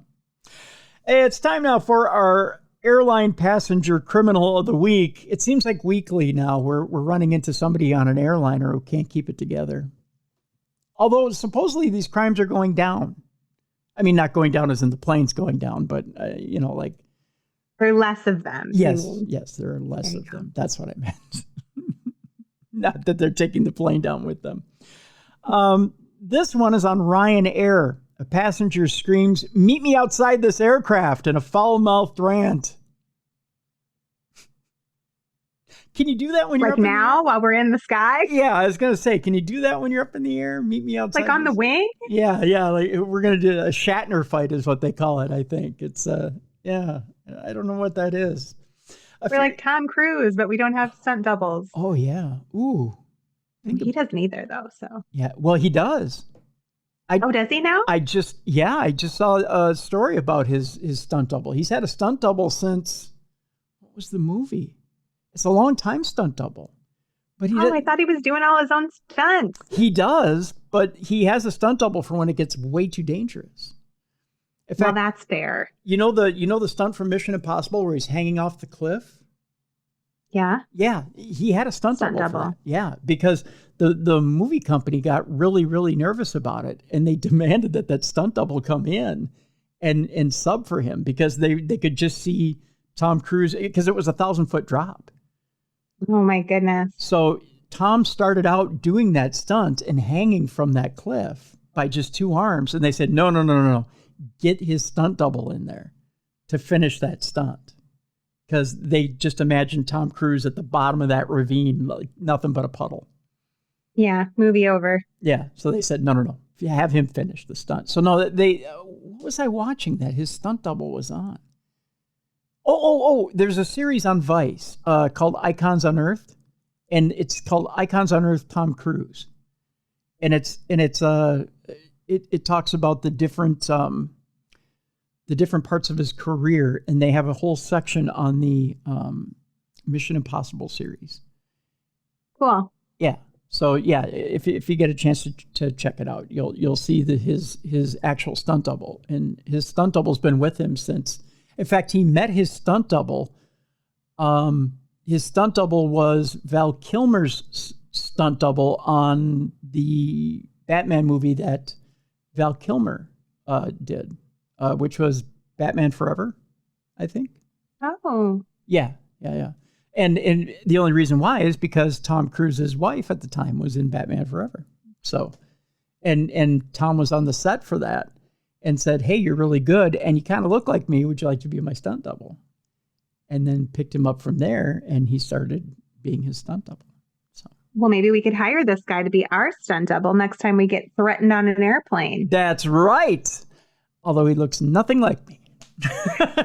So he probably doesn't look anything like me either. Well, but maybe we could put him in a wig.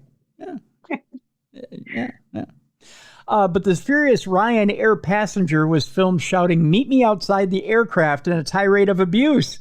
Footage shared on TikTok shows the passenger screaming at someone else, thought to be a member of the cabin crew, "Go outside, let's go outside, you mouthy little effing..."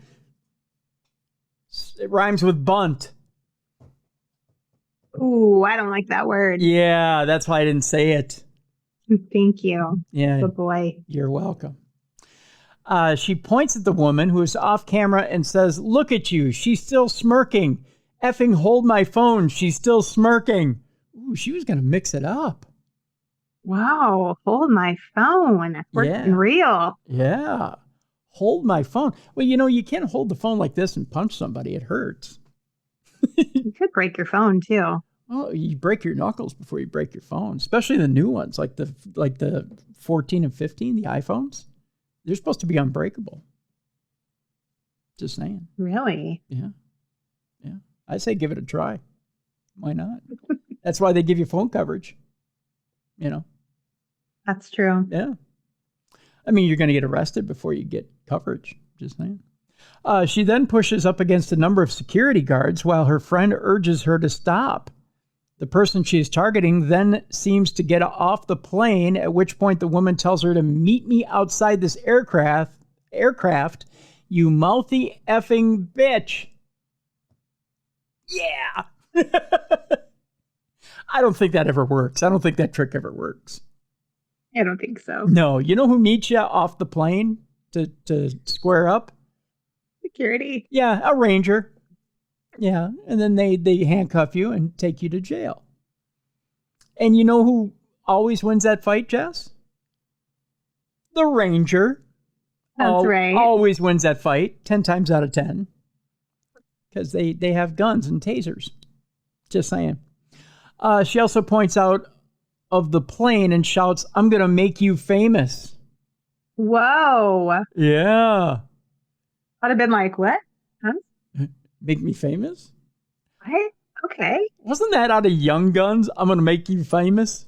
It literally was. And I just watched that movie a few weeks ago. I love that you just referenced that.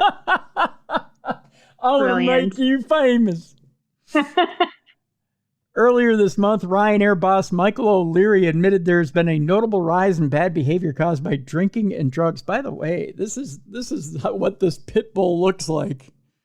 Oh my goodness. Right in the midst of screaming. Oh, that angry. Yeah, isn't she attractive? She looks like a demon. She does, doesn't she?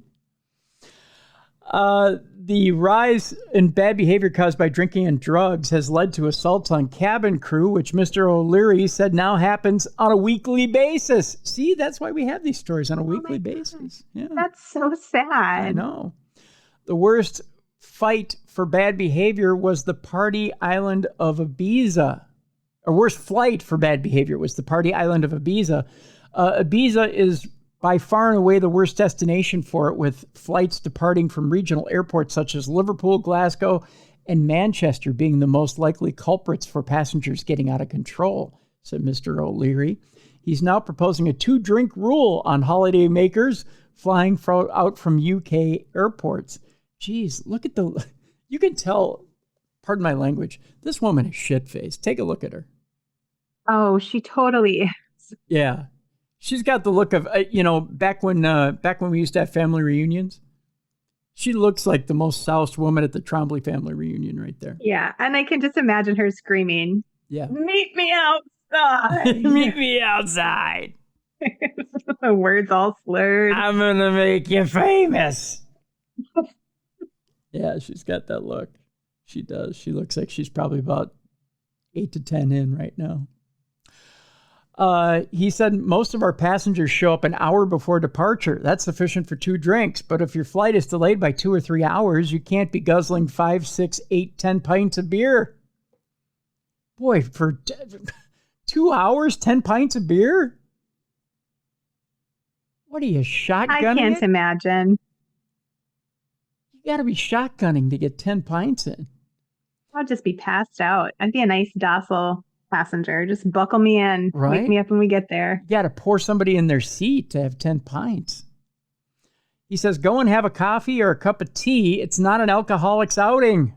What we're asking for won't affect profit. The bars can still sell their drinks and food. Ryanair has been contacted for comment. Well, I think their comment would be sober up before you jump on board. All right. Our next couple of stories have to do with unfortunate police that have run amok of the law. Uh-oh. Oh, it'll be fun. We're going to Chattanooga for the first one. A former Chattanooga officer is decertified after a stun gun incident with a deputy. Whoops.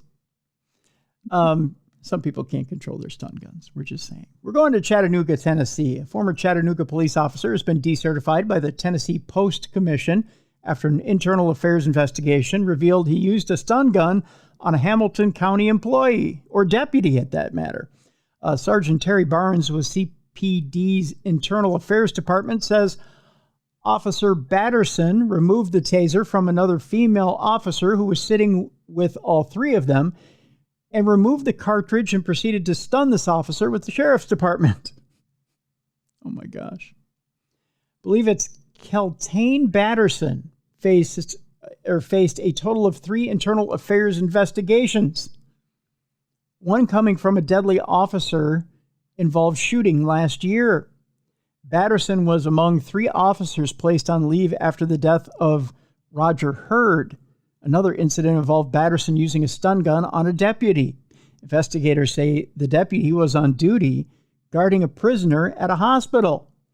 During the meeting, officials say the deputy wondered what it was like to have a stun gun used on them. Oh, this is never a good thing. It's just, oh, no. This is never a good thing. Yikes. Officials say Batterson then took a stun gun from another officer and used it on the deputy after the deputy wondered what it was like to have the stun gun used on them. She couldn't believe that he actually did that, and from her perspective, she laughed it off because she was afraid that the other officers would not support her if she had to get physical with the prisoners she was guarding. She was really at a loss for words when this occurred, Sergeant Barnes said. The Post Commission voted unanimously to decertify Batterson at that point. Batterson and the city of Chattanooga also face a civil lawsuit for the death of Hurd. Sounds like things aren't going well in Chattanooga. I think Patterson has some issues. Yeah, just a few. I mean, I wonder what it's like to get tased. Well, let me show you. Maybe. I was just asking my niece that because she is a police officer and they had to get tased during part of their training. And I was like, if you pee your pants, it's just like, it doesn't work that way. You don't just pee your pants because you get tased. Like, well, I think I would. Well, supposedly a little dribble, but I don't know that for sure. I've never been tased, but I can tell you that my sister's ex was the first recipient of the I'll just say one of the Southern Metro's first taser systems, when he ran amok of the law, they said, "Congratulations, this is the first time we've ever fired this." When he tried to run from them, they put it right in his thigh and gave him a couple of shocks when he didn't go down the first time. And he said it hurt, and yes, he did pee a little, and he crapped himself. See, I knew it. Everything evacuates. Your monkey's like, oh no. Well, because he didn't want to go down the first time, so they really gave it to him. So, to amp up the juice, huh? Yeah. He was kind of stupid. he's yeah. So yeah, if he would have just went down the first time and just went, "Mommy," and then then yeah, I'm sure they would have went easy on him, but he didn't, and so they let him have it full force. So, well, God love him. With that, we go on to our next story. Our next story, I believe, let me see here. This is in Marion County. Marion County is in Florida. We're going to Florida, kids. All right. Of course. A Marion County deputy kills his girlfriend with a rifle while teaching her how to clean guns. Oh, no, that's terrible. That is terrible. But you know what they say, always check the chamber. You probably want to do that. You probably want to... Solid advice. Yeah, always want to take the bullets out of your gun before you start cleaning it. That's rule number 1 when teaching gun safety. Just saying. We go to Ocala, Florida, where a former Marion County Sheriff's deputy was arrested Thursday under suspicion of manslaughter after his girlfriend was shot in the head and killed, according to the Ocala Police Department. Police officers responded to a home in the Highlands area shortly after 11 p.m. for reports of a shooting. A man identified as Leslie Boileau, a former Marion County Sheriff's deputy, told 911 dispatchers that he had accidentally shot his girlfriend while the two were cleaning firearms. That, according to a news release. The deputy described it as an accidental discharge. Boileau told officers that he and his girlfriend went to dinner early Thursday night and had 3 margaritas each. Okay, you never want to clean your guns after 3 margaritas each. Seriously, come on. Yeah, I know. This is a Darwin Award winner right here. When the two returned home, he noticed a package of gun cleaning supplies he ordered online had arrived. Oh, that's the perfect time then. Honey, we've had 3 margaritas each. How about we sit down and clean some guns? Very bad idea, Tim. Yeah, not a good idea. He said his girlfriend inquired about how to clean a firearm. So he said, "Oh, well, honey, let me show you." Good God, what? Oh, God. Jess. Only in Florida. Sad, Tim. I can't stand this one. Only in Florida, right? I mean, we wouldn't do that in Minnesota, would we? No, heavens no. And he's in law enforcement. He should understand gun safety. Right. Right. I mean, and he's a cop. Yeah. He should probably say, "Well, honey, we've had 3 margaritas each. Maybe we should, wait until morning." Right? Yeah. I mean, we're all excited over the cleaning supplies, right? But, we should probably wait till morning. Do you think she was really excited over? I just can't imagine a woman being like, "Ooh, gun cleaning. Can we?" Let's see. Well, I can either let you take me to the bedroom and please me, or you can clean guns with me. Like, this is the weirdest foreplay ever. Right. But I'm intrigued. The Marion County Sheriff's Office says Boileau was immediately terminated, by the way. No doubt. By the way, Boileau stated he grabbed the rifle and dry fired it one time. Oh, God. No. Jesus. Let me. It's a bad day. Yeah, it is a bad day.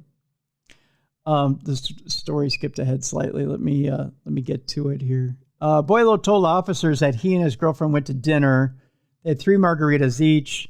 When the two returned home, he noticed a package of gun cleaning supplies he had ordered online, and it had arrived. He said his girlfriend inquired about how to clean a firearm. He began teaching and showing her how to disassemble and clean an AR-style rifle and a 9mm handgun without taking the bullets out. Oh. He admitted the two were pointing the guns at each other, which he knew was wrong. Why? Why would you do that? Jesus. So much stupidity in this story. He said he allowed his girlfriend to dry fire the 9mm handgun. Why?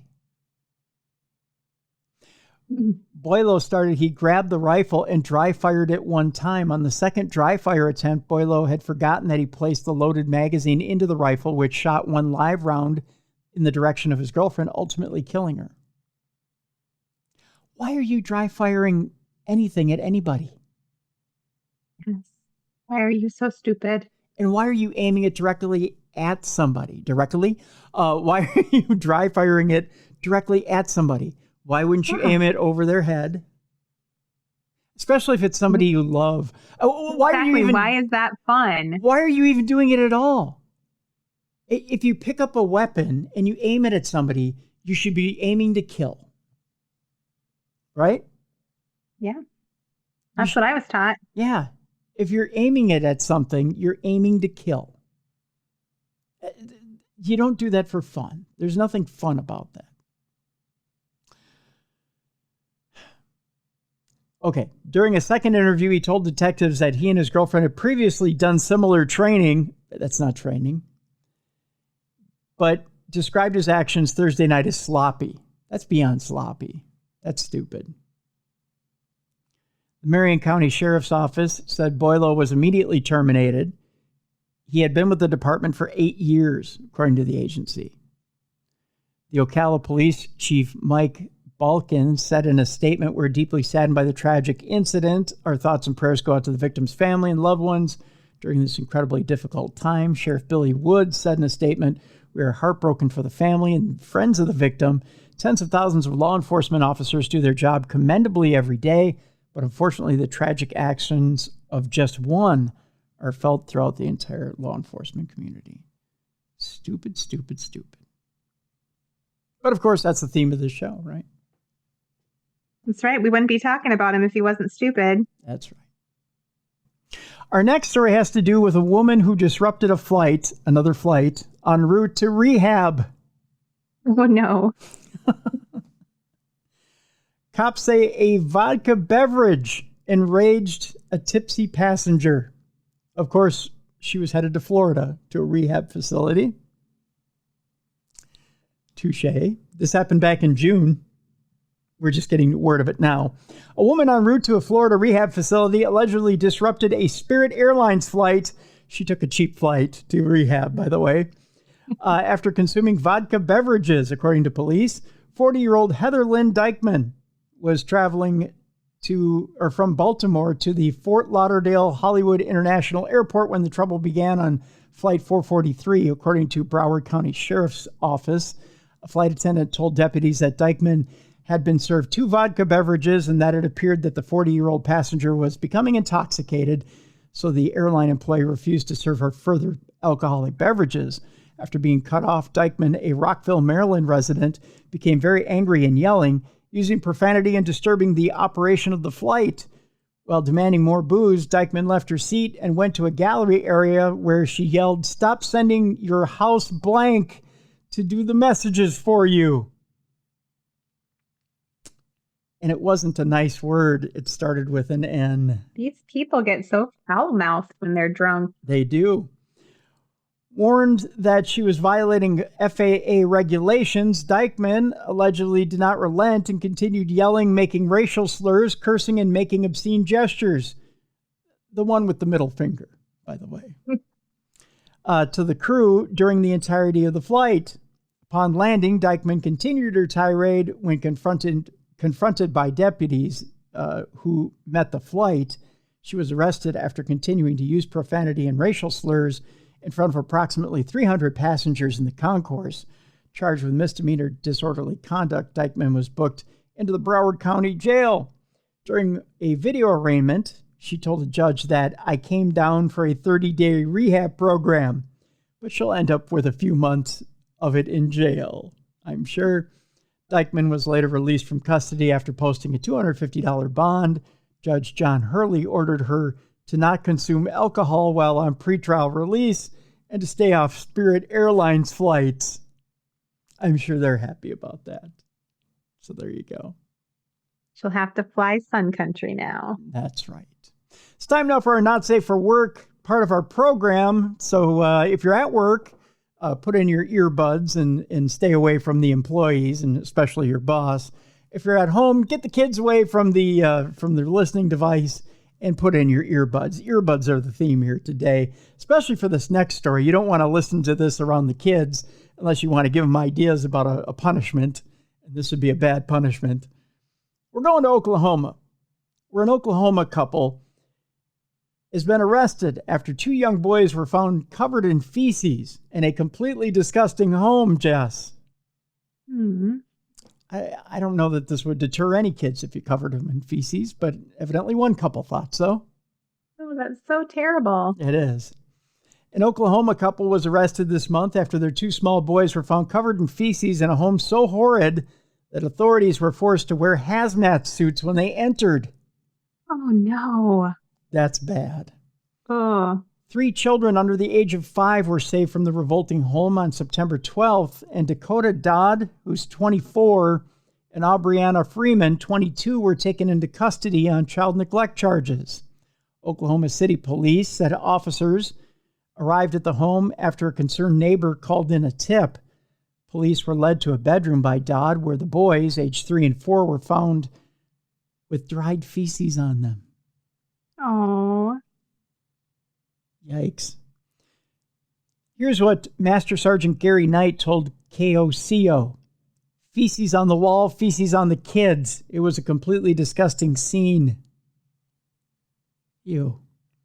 When they went inside, the officers described almost becoming overcome by the smell of feces and urine inside the residence. Disgusting. Thanks. The young victims had feces caked into their fingernail beds, palms of their hands, feet, legs, and faces, according to the police report obtained by Law and Crime.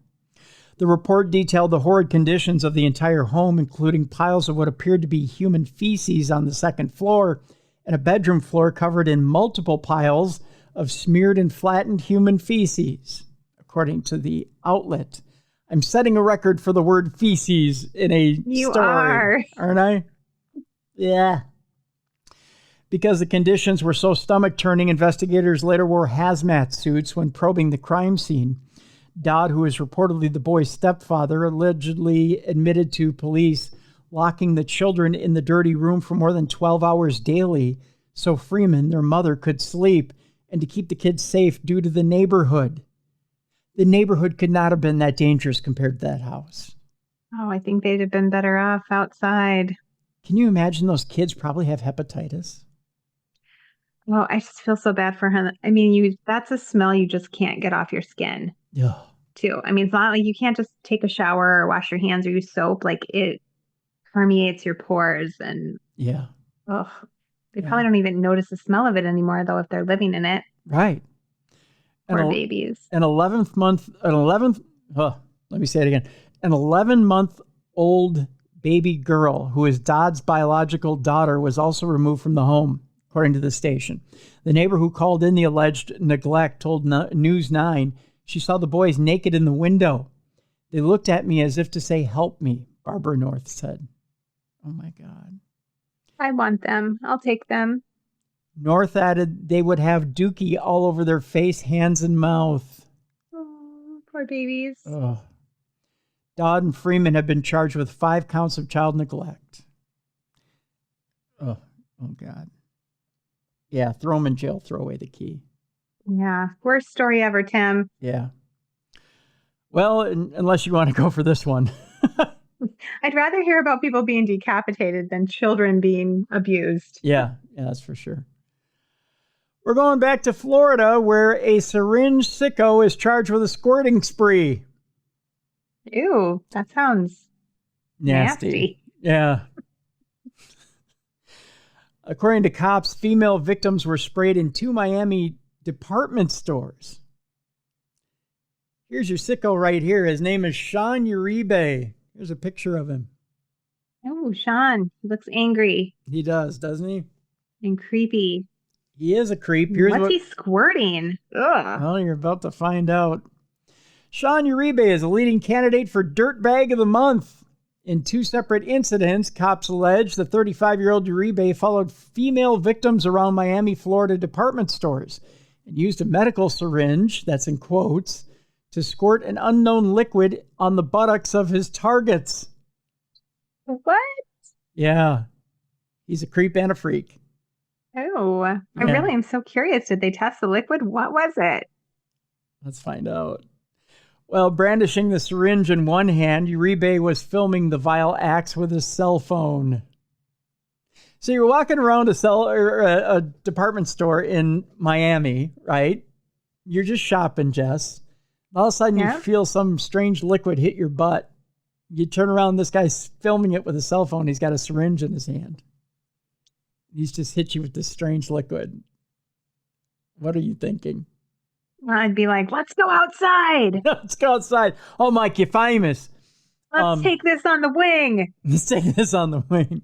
According to police reports, Uribe squirted a juvenile in late June at a Ross Dress for Less store. The girl told the cops that other shoppers alerted her that a man used a syringe to excrete an unknown liquid on her buttocks and began filming her. The suspect fled after witnesses contacted store employees. The episode, which was captured by a store surveillance camera, left a liquid stain on the girl's jean shorts. Ew. Late last month, cops began investigating a battery at a Marshall store that mirrored the June incident. The male suspect approached a woman from behind and used a syringe to spray an unknown substance on the victim's left buttocks area. The man, who appeared to be recording the victim, matched the physical description of the suspect in the earlier crime and was wearing an identical Miami Dolphins baseball cap. I'm sure the Dolphins are loving that. Not the kind of publicity you want. Right. Great PR for the Miami Dolphins. The victim in the August 29th incident was in shock, and before she could confront the male, he walks away from her and out of the store. She later picked Uribe out of a police photo lineup.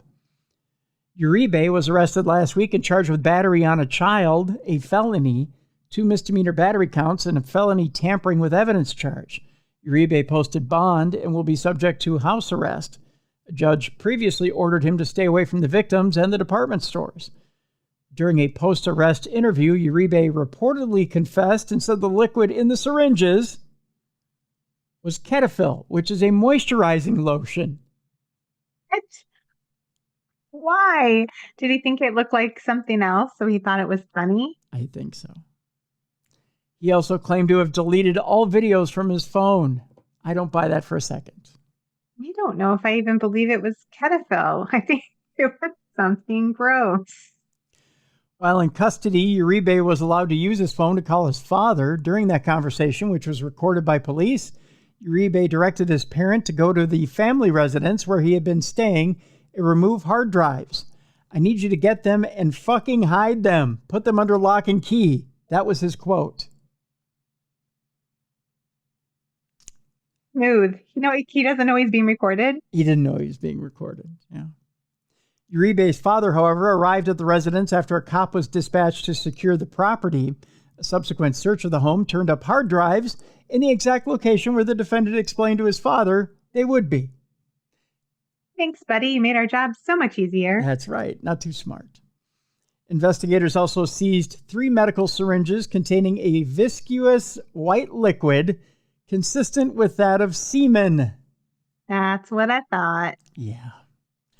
Clothing and other potential forensic evidence. The contents of the confiscated hard drives are being reviewed by police and could result in additional charges.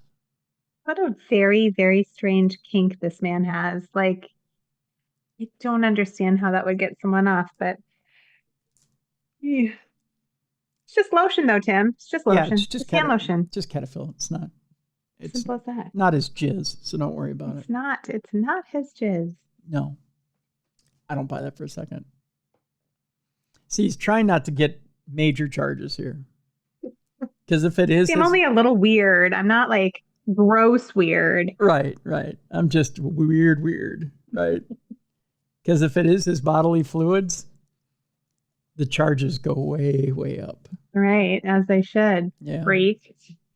Yeah. So, yeah, he's into it. He's in it big time if that's the case. This next story you would think would be, well, let's just say it's weird. It's this woman flips out on cops. And I can't tell you, I think she's on drugs. Okay, Yeah, probably. yeah, I feel like most of the drugs. times they are. Yeah, yeah. Here's the headline, Jess. I can't deal with this. A woman flashes her chest, kicks deputies in the face after calling cops to report that her son was kidnapped. Wait, what? There's a lot there. We got a lot to unpack here. I'm trying to digest all of that. Okay. Let me give you the headline one more time, and you try to put Okay. yourself in her shoes, because obviously she's not wearing a top. Here we go. She's in distress. I get her son was kidnapped. Yes. Or was he? Hmm. Because this could be an excuse just to, remove her top and kick people in the face. It's such a strange reaction. I know. I'm so distraught. I need to rip my breasts out of my shirt. That's right. Everybody was kung fu fighting. Here we go. I can't deal with this, she yells as she flashes her chest, kicks deputies in the face after calling the cops to report that her son was kidnapped. I suspect meth was at play. Probably a good guess. Yeah. Body cam footage that recently resurfaced online shows a woman's erratic behavior during an encounter with 3 deputies after she called 911 to report a kidnapping. The video shows 2 male deputies and a female deputy responding to a call at a home in Indian River County, Florida. Ta-da! We said the magic word. On June 15th of 2022, and encountering a woman who appears to be distressed. The woman starts by saying she called 911 earlier that week and had spoken with the female deputy, Taya De Leon, and her eyelashes, but De Leon states that she never spoke with the woman. As the deputies try to question the woman about the nature of her call, many of her responses are incoherent and hard to make out. Oh, we're already on the meth train right now. Yeah. Oh, yeah, I think so. I can't deal with this. You're not invited, the woman yells before trailing off unintelligibly. You're not invited. All You're right. not invited. Yeah, here we go. When the officers ask her whether she drank alcohol or took any medications that day, she says no and launches into some allegations that her ex-husband kidnapped her son. I'm dealing with my son. I've not seen my son in a month. I'm dealing with fucking work. I'm dealing with my fucking son. My son's dad won't give him a phone. Won't give him a phone. Okay. There's a lot going on. Yeah. Yeah. The woman says after telling the deputies that she's working to settle a custody dispute. The encounter escalates after deputies continue to try to question the woman, but she begins arguing. At one point, she flashes her chest to De Leon, saying that she just underwent surgery, and starts accusing the deputies of touching her. What? Take a look at these! Would you like to touch them? It's getting weirder, Jess.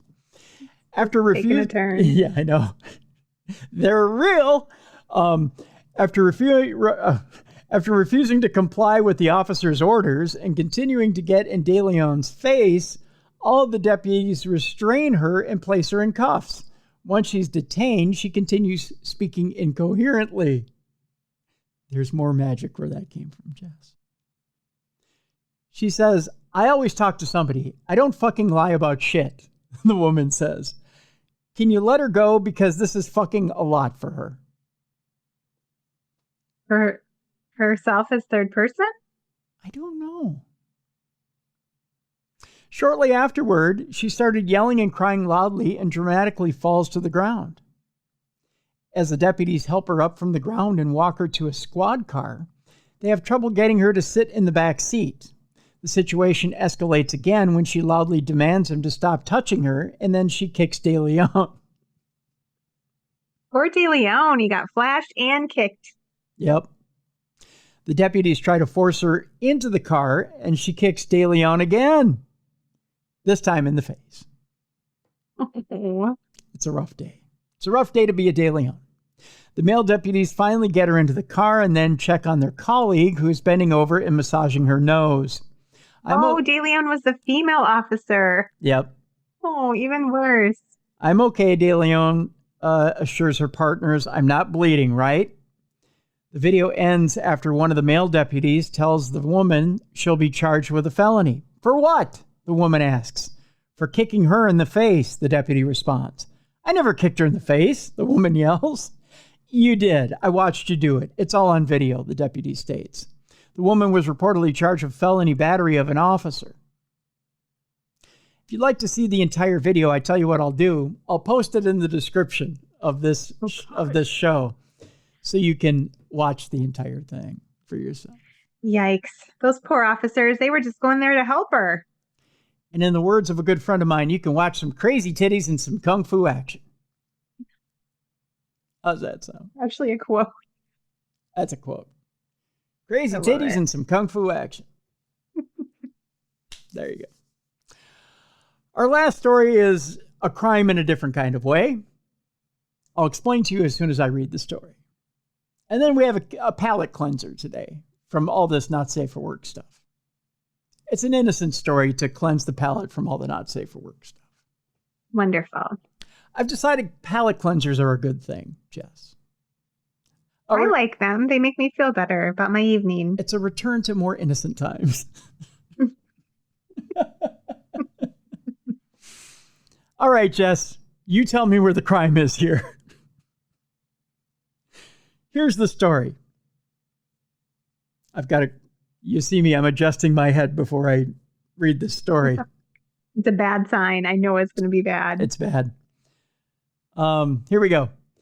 The most sexually active woman gives an update on her challenge to sleep with 600 people this year.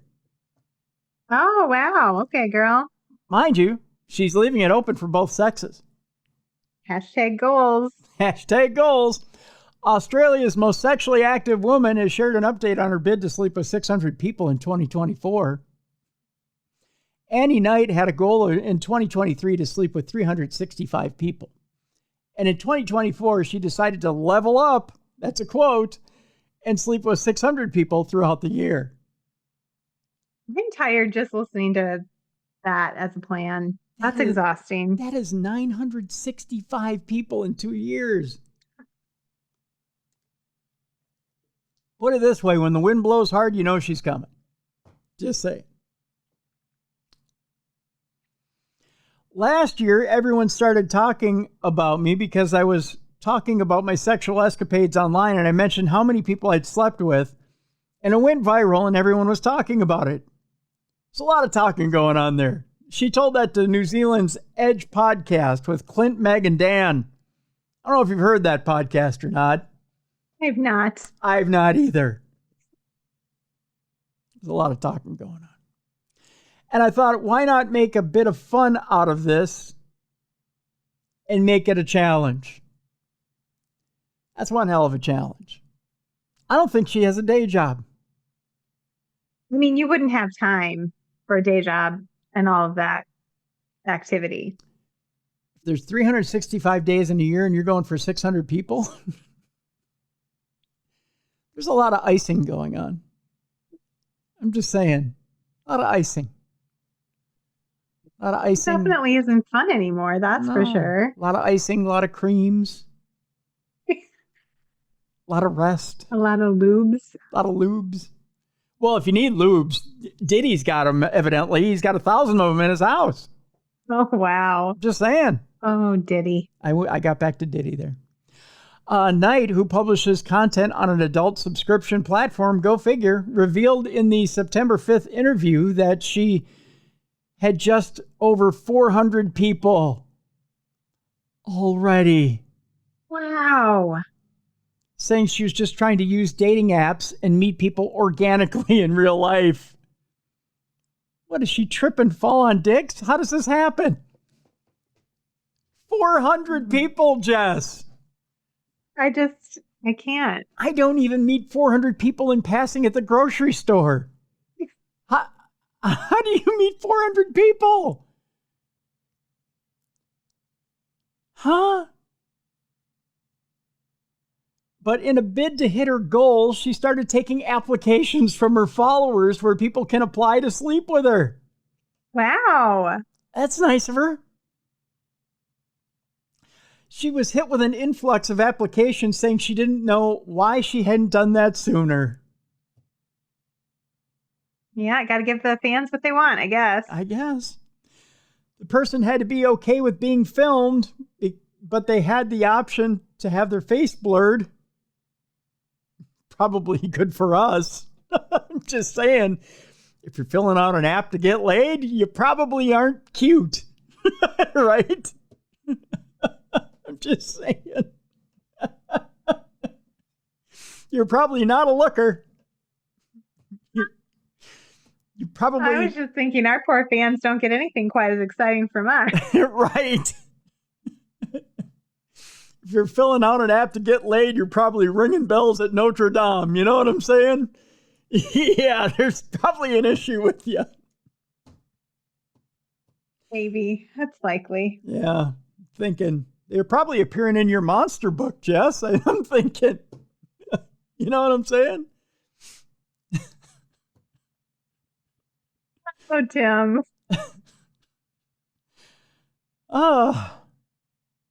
So you had to be okay with being filmed. You had to be okay with having your face blurred. It's probably required by law by half of these people. I'm sure a lot of them have warrants. I'm just saying. They're probably on a lot of lists. Yeah, there's probably a lot of lists. You had to say if you've been tested for sexually transmitted diseases and had to send images of yourself. Oh, so she had to prove. She had to prove them before. It had to look good enough to her. She's slightly discerning.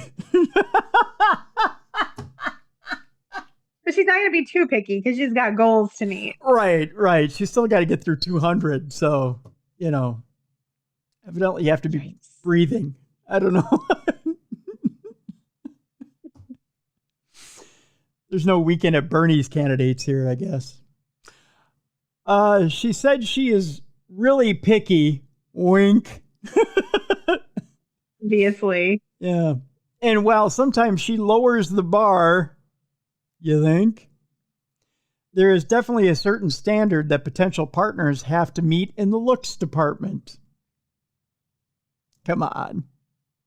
I want to know what she looks like. Oh, I'll show you in a minute. Okay. There's a picture. Her goal is to hit 600 people in a year and means she would need to sleep with 1.6 people a day. How'd you like to be lucky number 1.6? Huh? Oh my gosh, I'm laughing like my Aunt Marla now. You walk in, you're like, so did you shower in hand sanitizer? I mean, yeah. But she did reveal there are days when she simply isn't bothered. So I mean, she may take a day off and choose to go for 3.2. Exactly. Okay, well, it's good that she takes some time for herself. Mm-hmm. Boy, how would you like to be lucky number 4 in a day? Oh. So icky. Boy, doesn't that make you feel special? She says you can't cut people in half. Oh, isn't that a special statement? You can't cut people in half. I don't even know what that means. It just, it means that you have to take a day off and take them in groups. Evidently, you have to take a number like at a deli, Jess. You have to... Like at the DMV. Yeah, like at the DMV. Now serving number 473. Number 473. Oh.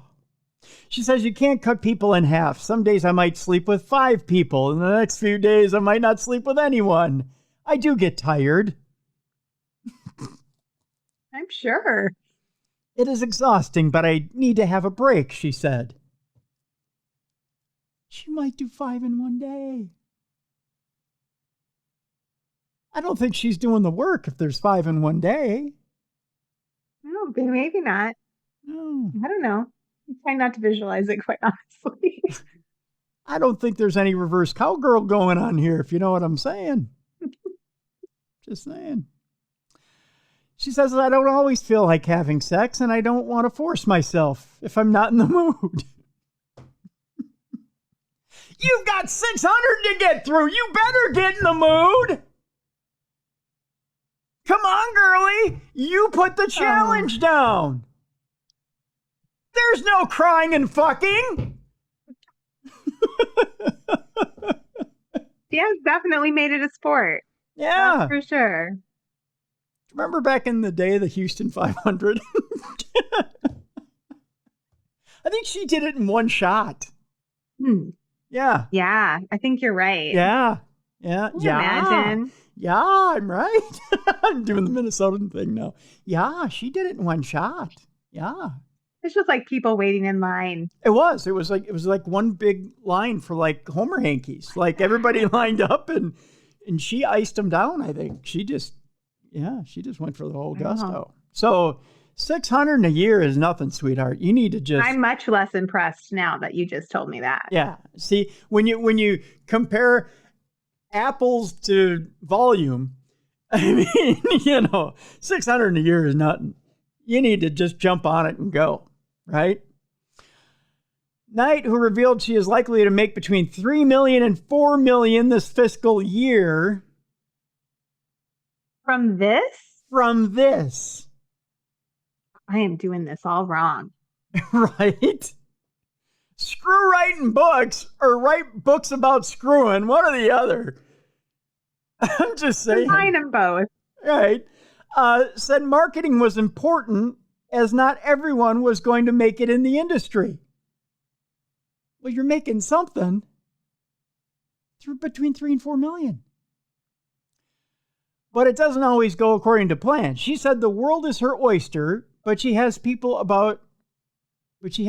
shout gross things at her in the street. Well, they're going to. I mean, that's not nice to do that, but... Which makes her feel uncomfortable, Jess. Oh, she feels uncomfortable. I wouldn't shout gross things at her. I would just say them quietly to you as she walked by. Like, psst, psst, psst. You're a whore. That's it. Yeah. Probably. Yeah, right? Yeah. That's 600 people. You're a whore. Right? I mean, that's probably what you'd say to her. Something like, I probably wouldn't use the whore word. I'd Okay. say that word. Are you ready for the funniest line in this whole thing? Yes, bring it.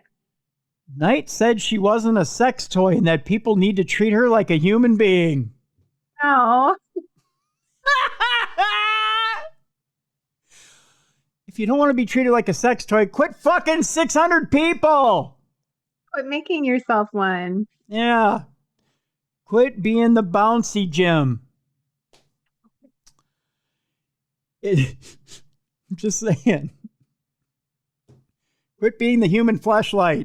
You know what that is now because you've looked it up. I do. Yeah. Thanks to you. Now I know what the human fleshlight is. Yeah. See? I've been educated. There you go.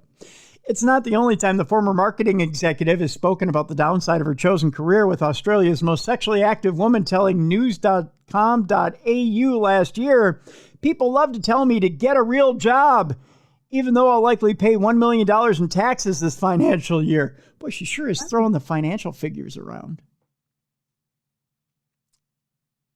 She's buying a lot of books, paying for a lot of education. Yeah, she is.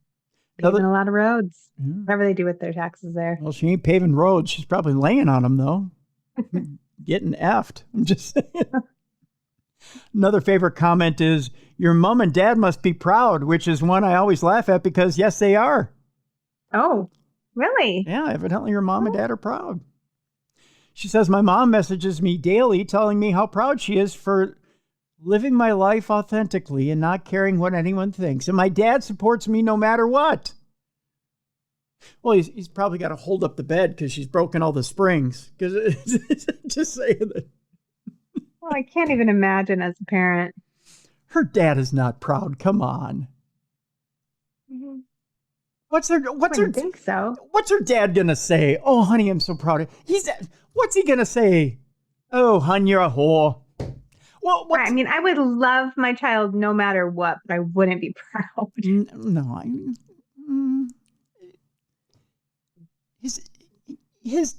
her dad can never go to the pub. I would just be like, what did I do wrong? Can you imagine that? How did I make you like this? Her dad can't go to the pub. You know what all the boys are going to say? Can I get your daughter's number? Never mind, I've already had her. Ah, see? He can't. Her dad's probably hiding in a closet somewhere. But while the 27-year-old woman's family are supportive of Knight's raunchy profession, yeah, right, which involves selling explicit images and videos of herself to subscribers, OnlyFans, it hasn't always been smooth sailing. Knight's X-rated career was outed to her dad, Simon, who until that point had only known his daughter worked in social media. Oh, gosh, what a shock. So she hid it. It was pretty awful to receive a panic call from my dad saying, a reporter just showed up at my door and is saying my daughter is a sex maniac, she explained. My heart sank, not because I was ashamed, but because my dad is so innocent and kind, and he loves me so much, he would have been so confused and shocked by that. So she railroaded her dad. And now he has to accept it. So he's like, yeah, of course I'm proud of you, honey. I love you, honey. As he sticks a gun in his mouth every night, wondering if you should pull the trigger. Oh. That poor man. That's rough. I'm not sure exactly what was said to my dad, but the fact he paraphrased sex maniac makes me think it wasn't anything pleasant. Well, no, it wasn't pleasant. It made me feel like I was being slut-shamed, but thankfully I had a conversation with Dad and explained what OnlyFans was, and he was okay with it. He was very supportive. No, he lied to your face so that you could live with yourself. Meanwhile, your old man is horribly, horribly scarred for life. I would think so. And you're banging anything that moves. And you're going to have millions of dollars, and are you going to give your dad any of it? Yeah.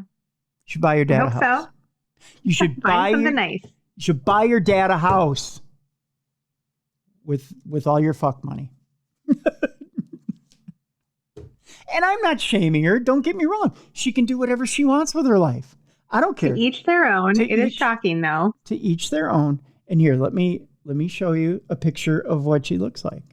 And by gosh, she could do whatever she wants with that. Well, she's pretty. Yeah, she's a good-looking gal. Yeah. But, I mean, just that's exhausting. That's so much work. It is. Keeps her nice and trim, though. She's in good shape. She is. There's another picture of her right there. Right? Yep. And God love her. There she is in a bikini. Yep, there she is in a bikini. And you're right. She's probably nice and trim because she's had 400 guys. Or I don't know. There might be some girls in there, too. I think that burns a lot of calories, honestly. I mean, yeah. Pretty decent workout. That's right. You don't have much time to eat, Cheetos and sit around and watch Real Housewives if you've got 5 people to do in one day. That's right. Unless they're feeding you a sandwich at the same time they're going at you. I mean, that would be the only way I could accomplish that goal. Someone would have to be feeding me at the same time. Well, maybe it's in the contract. Chocolate. Yeah, I like food. Yeah. So, well, maybe you're doing it with food. Maybe that's in the contract. I'm just saying, you throw a little food in there. That way you're getting your calories at the same time you're expending them. I would be more likely to set a goal to eat 500 cheesecakes in 1 year. Now that's a goal. Yeah. Sponsored by Muddy Paws Cheesecakes, which I don't know if they're still around, but there you go. There you go. Me, hook a girl up. You know what? I'd get you a sponsorship from Jelly Bean and Julius too. So that way you get some barbecue in there too. Ooh, See? I do like some barbecue. See? I think we've got sponsorship opportunities for you here, Joe. Just saying. All right, I promised you a palate cleanser. We're done with Not Safe for Work. Want a palate cleanser?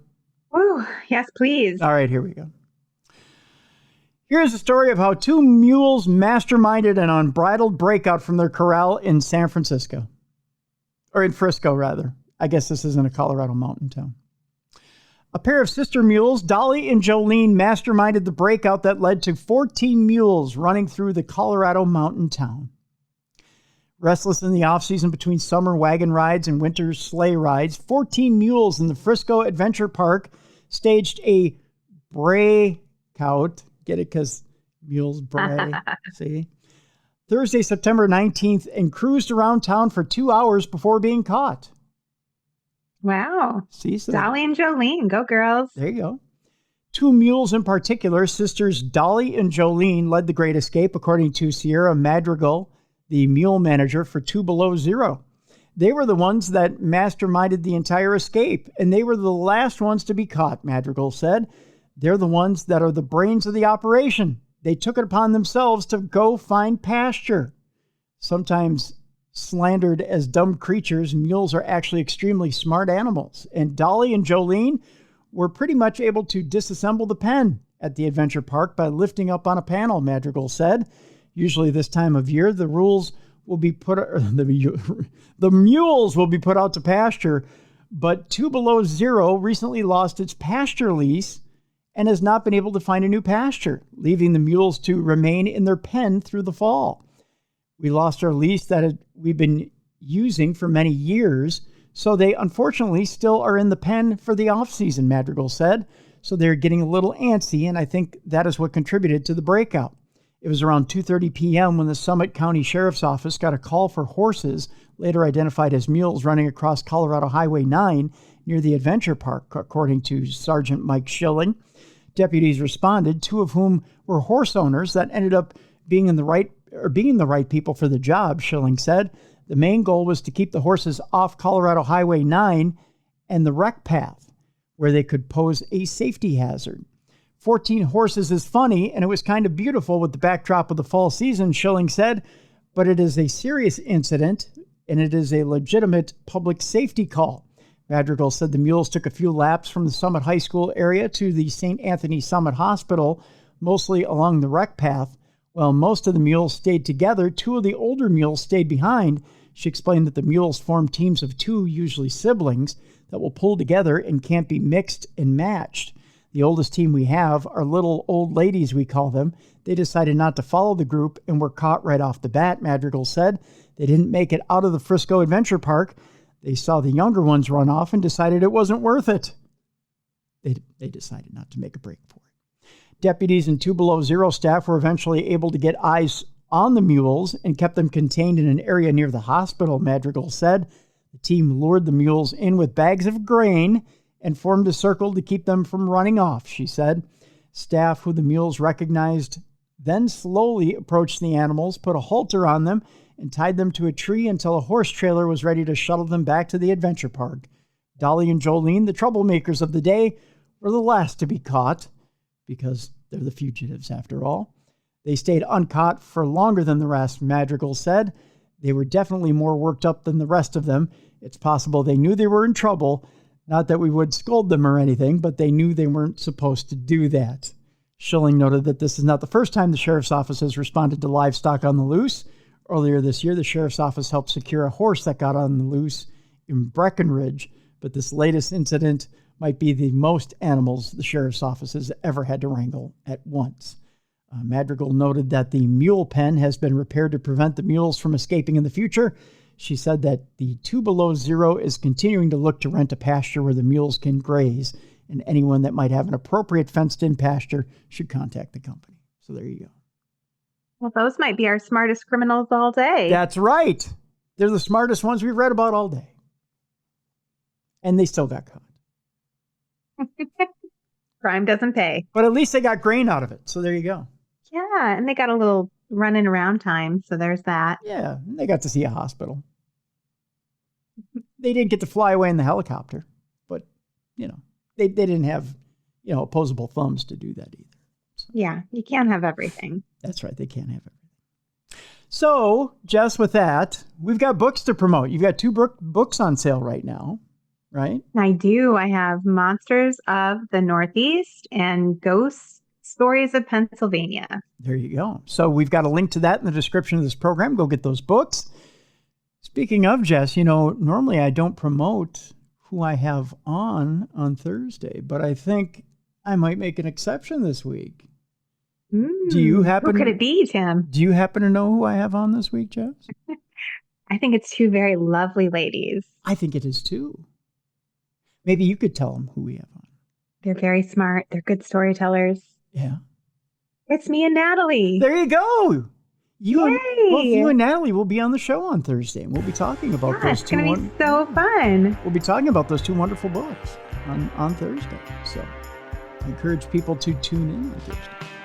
We'll let you know more about Monsters of the Northeast, and I'll let you say the other book. Ghostly Tales of Pennsylvania. Yeah, you go. So we'll be talking about those two books on Thursday. In the meantime, tomorrow, Supernatural News with Mally Fox. That's what we have going on this week. We got a full week this week. Good stuff. It's a great week. Yeah, it is. Yeah, it's exceptional. So, there you go. So that'll do it for today. For Jessica Freeberg, I'm Tim Dennis. I got nothing else for you. We've taken up enough time from people, especially with that last, second to last story. Oh, that was a long one. It was long. So we'll leave people for today, and we'll see you tomorrow for Supernatural News. For Jessica Freeberg, I'm Tim Dennis. Thank you so much for listening today for True Crime Tuesday. Again, the puzzle box, Danielle Trussoni. Be sure to pick that up as well. There's a link in the description of this program. We'll see you tomorrow for Mally Fox and Supernatural News. Thank you for listening to True Crime Tuesday.